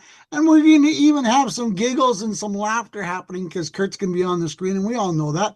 But you know, the fun thing is, folks, it's not always serious. It's not always about rolling the dice to say what's going to happen to someone next because they couldn't find the services that they need. So important. And it's people like you, me, Sue, Sheila, Kurt, Marianne, anybody on the screen, everybody off the screen to take 5, 10, 20 minutes, even an hour to come and join us tomorrow. It is that important. And we're all going to have some fun. We're all going to share some stories. We're all going to share some giggles and some laughter because we all have a friend.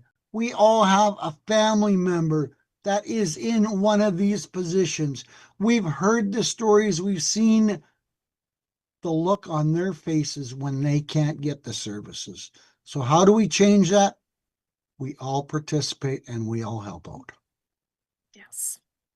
I love that. Thank you so much for what you're all doing with this big event. Kurt, over to you.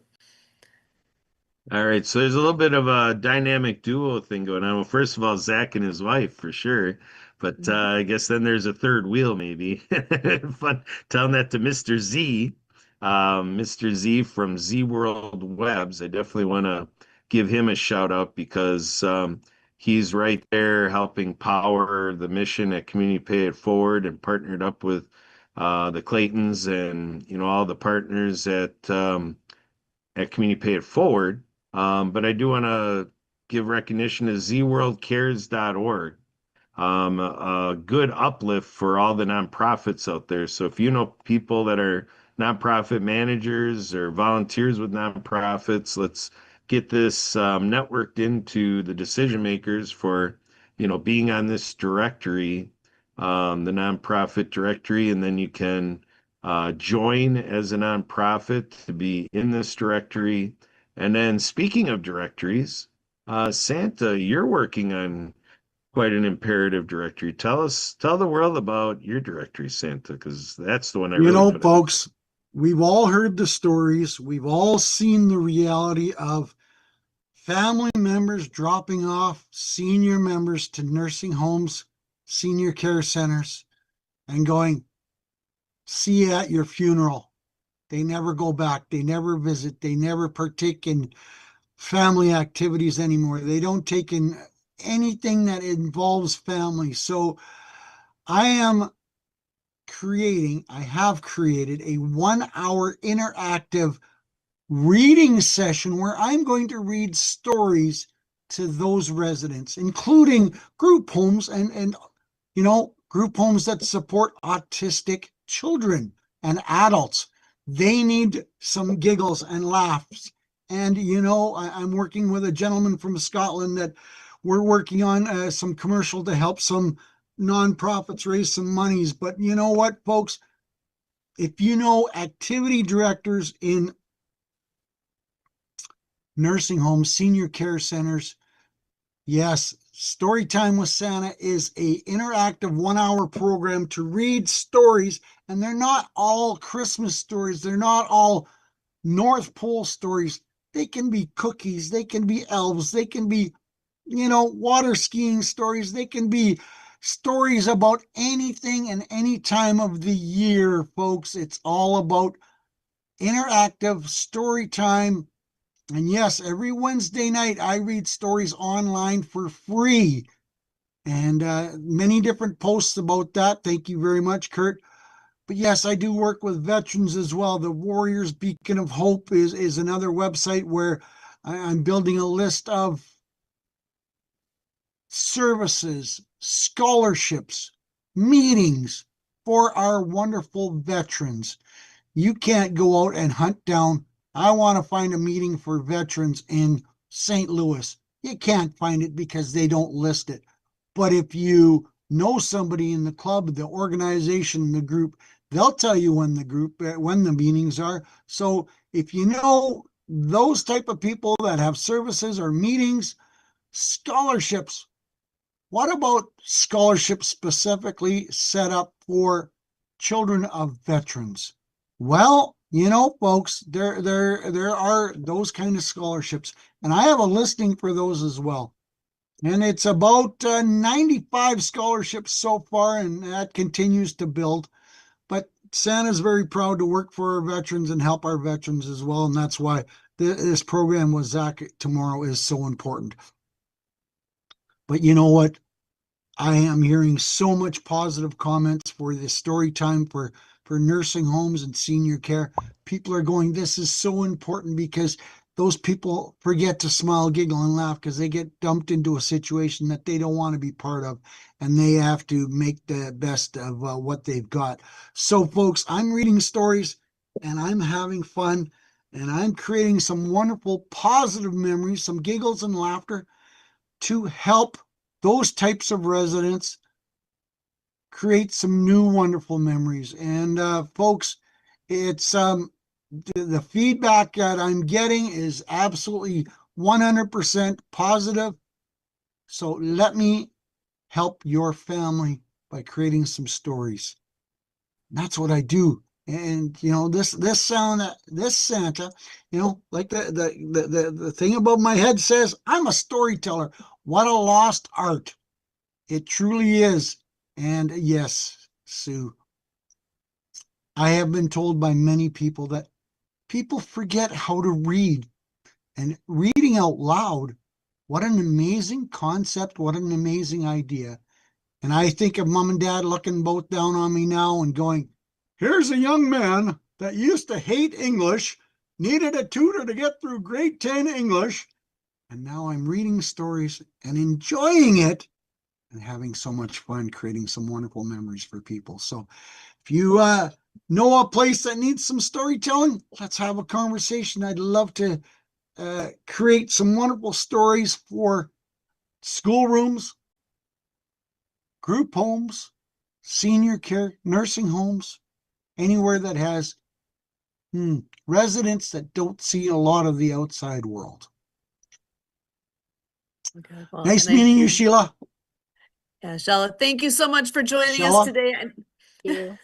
I just want to say that you're doing such a great, you're doing so many great services there, Santa Papa John. I mean, first with the veterans and then for the seniors living in the homes. I mean, that's incredible. Thank you for doing that because truly both groups are forgotten. They're thrown away and they They shouldn't are. be. Yeah. They're thrown away. Yeah, it hurts my heart. Appreciate that. You're welcome. All right. It was so good to be with you. I will see if I can get back here next week. Awesome. I would love Awesome. that. It's always good to see you. Thank you so Great. much. There you go. Nice meeting you. Bye. Take care. And Mr. Kurt, we'll have to connect again. I'll book Yeah, it. let's do that. We're overdue. You bet. Yes, we are. We are. Okay, talk soon. Bye. You bet. Thank you. So I know, Kurt, over to you. We do still have a chapter to read with underwater acts of kindness today, too. But Kurt, go ahead. I just, again, another recommendation towards community paid forward social media. Take a look here on Instagram. So if you're following community paid forward on Instagram, they've got a nice thing about tomorrow, 1 month only, actually first ever. So I'm trusting it's going to go really well, and we're probably on a trend here because Zach doesn't tend to run these things on weekends, but this 22-hour event is on weekend, and this is family networking. So we can connect on the video call. We did it on the 12th, but we're going to be back on tomorrow, February 22nd, Community Pay It Forward come together. And so again, it's showing the 12th, but we're emphasizing the 22nd. And it's over on Facebook as well. Seeing the same message there. And I want people to go to this, not just for grabbing the information for themselves, but to share it. So you can see the write-up on it off to the right. And then also want to offer my phone number, my Google Voice line, to call and text me about anything with our program here at World Ability Podcast, but certainly for the February 22nd event, my number is 262-372-1754. Call and text me, and then send the emails to me here at Spirit of the Game Foundation, Kurt, K-U-R-T, at spiritofthegame.org. And just one more quick little shout out to the Disability Channel, because again, we got an exciting year unfolding here with the Disability Channel, and World Ability Podcast and the World Ability Podcast Network is all wrapped up into it with our Ability MK Now show, the TDC Today community show, and then our creator Suzanne Plumley with the Aspie Bridge podcast. So things are on the grow here. And yes, let's get to the book club. Let's get to that reading. I'll read it, Sue. It's okay. We're doing Excellent. chapter 10. We are on chapter 10 today. We are on chapter 10 today. And Marianne was hiding around back there, and she popped in to say hello. And Marianne's one of the writers, or the writer, I think, for this whole book and series. And she had a few people that helped her create the graphics to this wonderful book. Yes. And I do have the book we trailer. are Would you like the book trailer first, or do you want to dive in right away to this chapter? You can do the trailer. How's that sound? I will pull that up and we'll share that out, and then I'll dive right in. I'll pass it back to you then. Okay.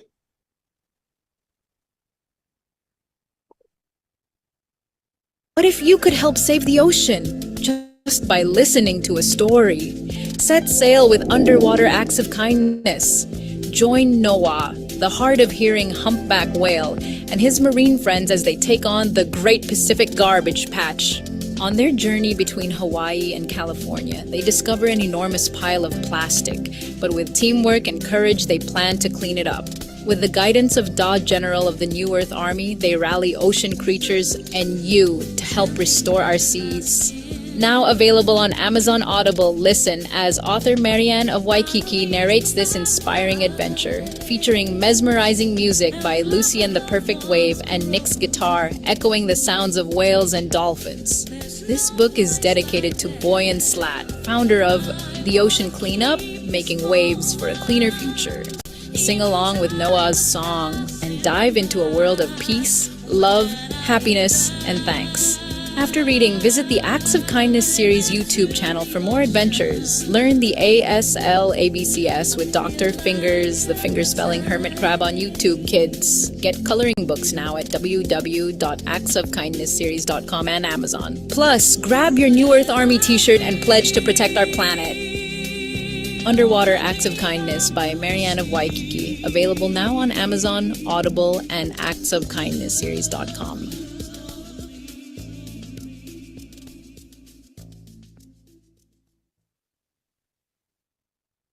Excellent. Well, and Santa, I will pass it over to you. Awesome. That was pretty cool. All right. We are on chapter 10 today, folks. Woohoo! If you haven't caught it, pick up your copy of the book and get your own so you can follow along. While Noah and Alpha take part in the General's mission, Beta and Splash remain in the waters near the Ship-Shape Hospital. Say that quick 3 times. And clinic. Splash turns to Beta when they are alone. I'm happy to have this time together so that I can learn from you. I feel there is so much I need to know about being a mother, she confides. My dear, don't you fret. It will all come very naturally to you, Beta assures her. The most important thing is to remember is that you will be the child's first experience of love.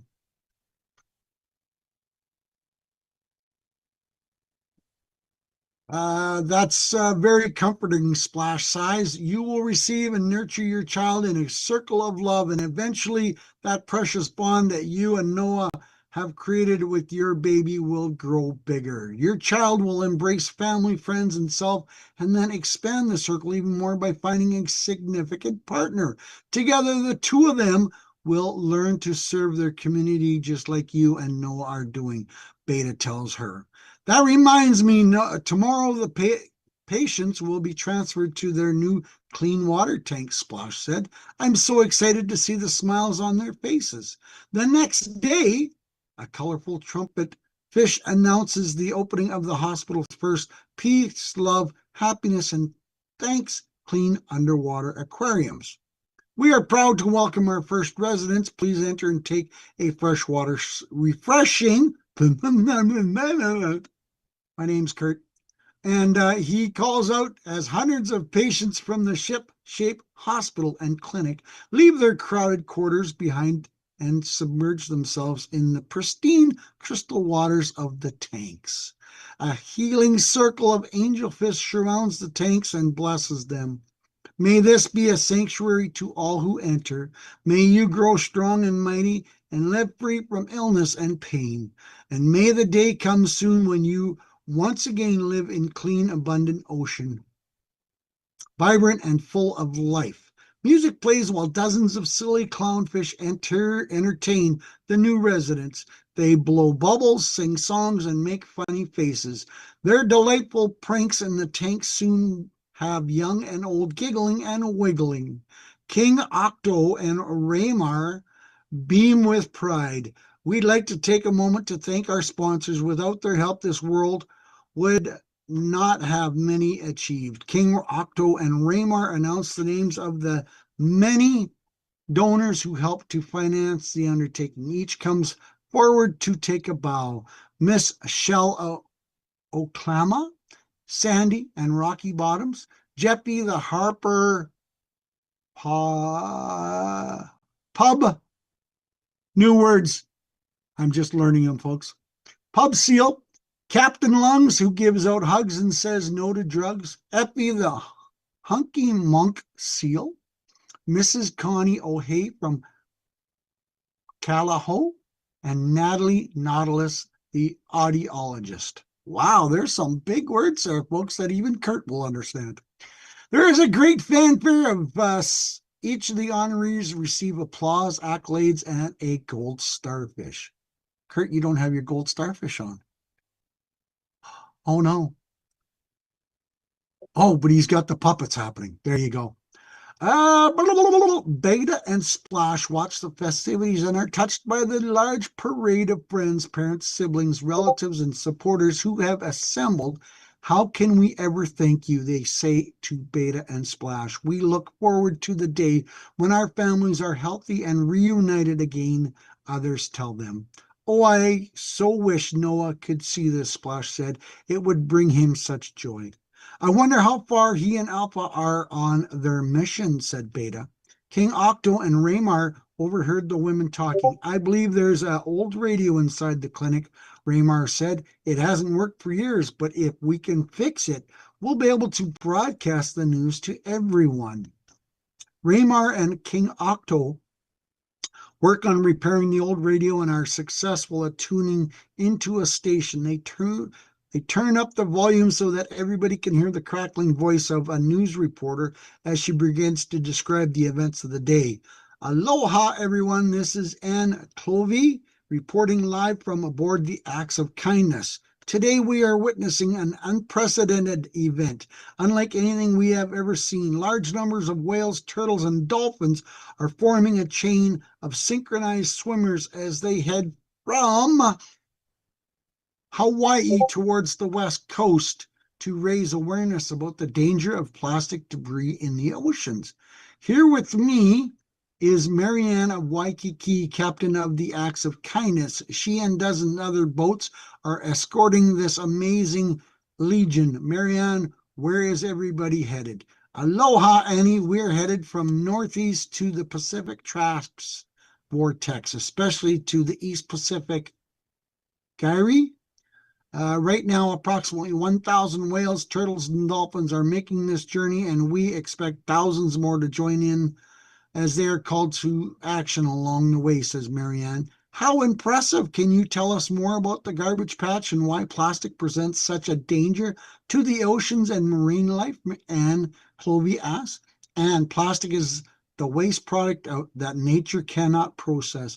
According to the Agilita Marine Research and Education Foundation, every year about 8 million tons of plastic enters the ocean in the form of plastic bags, packaging, water bottles, foam cups, and other human debris. Even cigarette lighters, toothbrushes, and toys are swirling in these gyres. The amount of plastic polluting the global oceans is staggering, and it is expected to double in the next 10 years. Not a good situation, folks. Wow, those numbers are hard to digest, no pun intended, said Anne. Indeed, plastic is impossible to digest. It affects more than 600 species of marine animals, fish, sea turtles, and birds mistake plastic floating in the ocean and on the shorelines for food, Marianne explains, and many get tangled up in the plastic waste. What exactly is a gyre? Anne asked. Ocean currents formed by wind patterns and the rotation of the planet create a circular motion known as a gyre or vortex, and they trap the plastic debris in a big swirl. Captain Charles J. Moore discovered one of these large floating islands of plastic trash while returning to California after attempting in the Transparc sailing race in 1997, said Marianne. Folks, we will be following this critical story and keeping you posted on all the events as these determined swimmers make their way to the coast of California, bringing their message to the governments of the world. I'll be coming to you live again next week when we arrive at the Great Pacific Garbage Patch. Until then, this is Anne Clovey. How exciting, Splash said. Thank you, Raymar and King Octo, for getting that radio to work. I can't wait to hear the next report. The residents of the Peace, Love, Happiness, and Thanks tanks cheer simultaneously, slapping their tails and clapping their fins in a grand gesture of approval. Yippee! Splash, tomorrow I would like us to begin our swim to the big island of Hawaii, said Beta. Is it there that you will give birth? In a special place along the coast where hot volcanic lava runs into the sea. These waters are warm and comforting, which will help ease your labor. This is where I gave birth to Noah. He and Alpa will meet us there when we return. Ladies, it would be our pleasure to escort you to the big island, said King Octo and Raymar, and we'll take the radio with us so we can stay posted on the good news. Splendid, said Splash. And that is chapter 10 of the Underwater Acts of Kindness book, written by Marianne of Waikiki. Let's give her a big round of applause. Yay! But you know, Yippee! The sad truth is humans love to throw away trash, and they throw away plastic in the wrong places. It ends up in the ocean. And yes, this is starting to become more and more prevalent. And it is a really sad state of affair. Our oceans are in such bad, what's the word I should use? Fish-tastical irresponsibility of causing a lot of damage to fish and wildlife. So we all need to do our part and say we can do better. We need to clean these up. And it starts with you throwing your garbage away in the proper places. Mm-hmm. Excellent. Marianne, do you have any words you want to add? I'll send you my bill. Just tears of joy. Thank you, Santa Papa John. And, you know, you were talking about volunteering at hospitals and seniors. You know, we did that at the Unity Church of Hawaii. We did that on a Saturday. I went around with the puppets. This was before I wrote the books, but just as entertainment, and I could sign with them. I had the chicken puppet. So, yes. And this is perfect timing because we're all talking about volunteering and doing that. And thank you. I'm taking some screenshots here that we can show folk man as puppets. that, we are showcasing these amazing puppets and we want to do more. And my vision is to bring them into animation movies with sign language characters, and no one has done that. And this is what's happening in our real world. So this is divine, perfect timing for you to read the chapters. And they're talking about, the fish in the shipping clinic who are being affected by the ocean. And, the children, as we joke, say want to be back in their fish school. And so this is just perfect timing talking about taking care of, our hospitals, our veterans, our seniors, and, giving, a beautiful quality of life. And we want to get these books out there to the world. And all classroom teachers can receive copies of the books from donorschoose.org. That's donorschoose.org. And so go out and play is our tagline. Great reading. I just have a couple of funs and puns I got to share with you because, yes, there are a lot of words in there. And it's Miss Connie is her name, and she's from Kaneohe. Kaneohe, clap your snap, clap a snap, Kaneohe. But Kaneohe is where the military is. A lot of military family lives and the Marines. So that's a fun and pun on the joke of the name, but that's we're recognizing where the military families are as well. Also, Miss Michelle, it's Michelle Oklama, as in Michelle Obama. Okay, Marilyn Rogers was a special ed teacher. She gave me that idea to use Michelle Oklama. And Cute. President Obama and was around Kaneohe. That's where he came to visit and resides and everything like that. So those are some educational learning things. Yes, they're kind of big words, and the interviewee, okay, Santa Papa John, her name is Anchovy. So I said anchovy. Okay. See, her name is Anchovy, like an anchovy. Very cute. So love it. again, that's been creative fun. That Suzanne Sims, my writer, I'm the creator because I brought the ideas, the concept, the sign language. I lived on the sailboat experiencing this garbage floating around. And Suzanne Sims' first husband, the late Colonel James Shannon, they did magazines and advertising business over on the Big Island. And he was the inspiration for the movie Men Who Stare at Goats for the military with George Clooney. So this is a big impact to talk about military families, what's going on, ocean cleanup. And we created the new Earth Army, which we'll be discussing in the next chapter. So Thank you that's so much, Awesome, Marianne. awesome.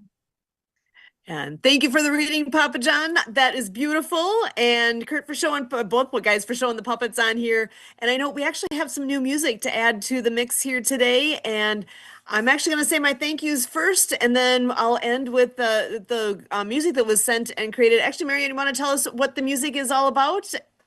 well, in the book, we have Noah's song, and this is a song that Brennan, anybody could do it. We had it in the book. We made a little flyer that schools, anybody, or the music departments could make your own tempo, sing your own lyric, not lyrics, but your own voice quality and tempo.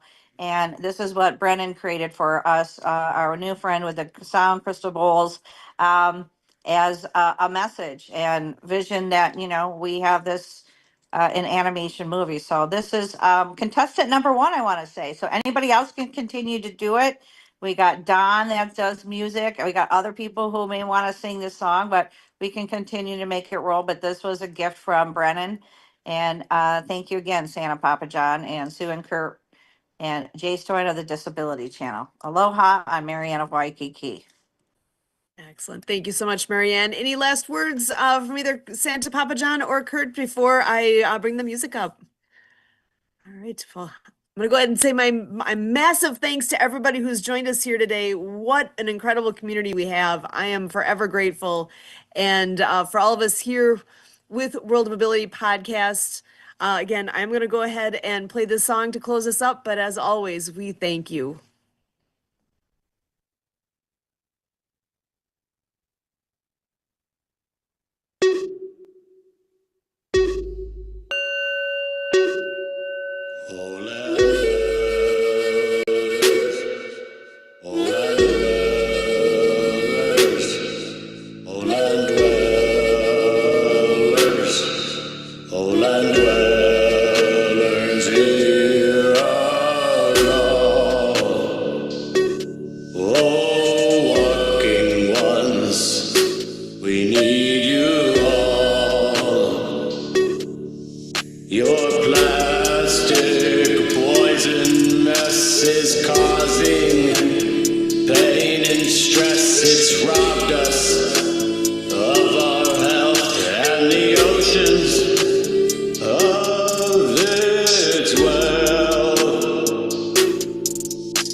this way. Hurry, don't delay. Oh, land dwellers, hear our call. Oh, walking ones, we need you all. Please send your help this way. Hurry, and don't delay.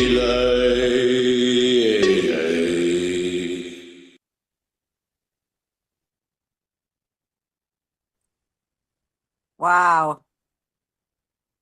Excellent. And again, for all of us here with the World of Ability Podcast Network, as always, we thank you. Recording stopped. All right. And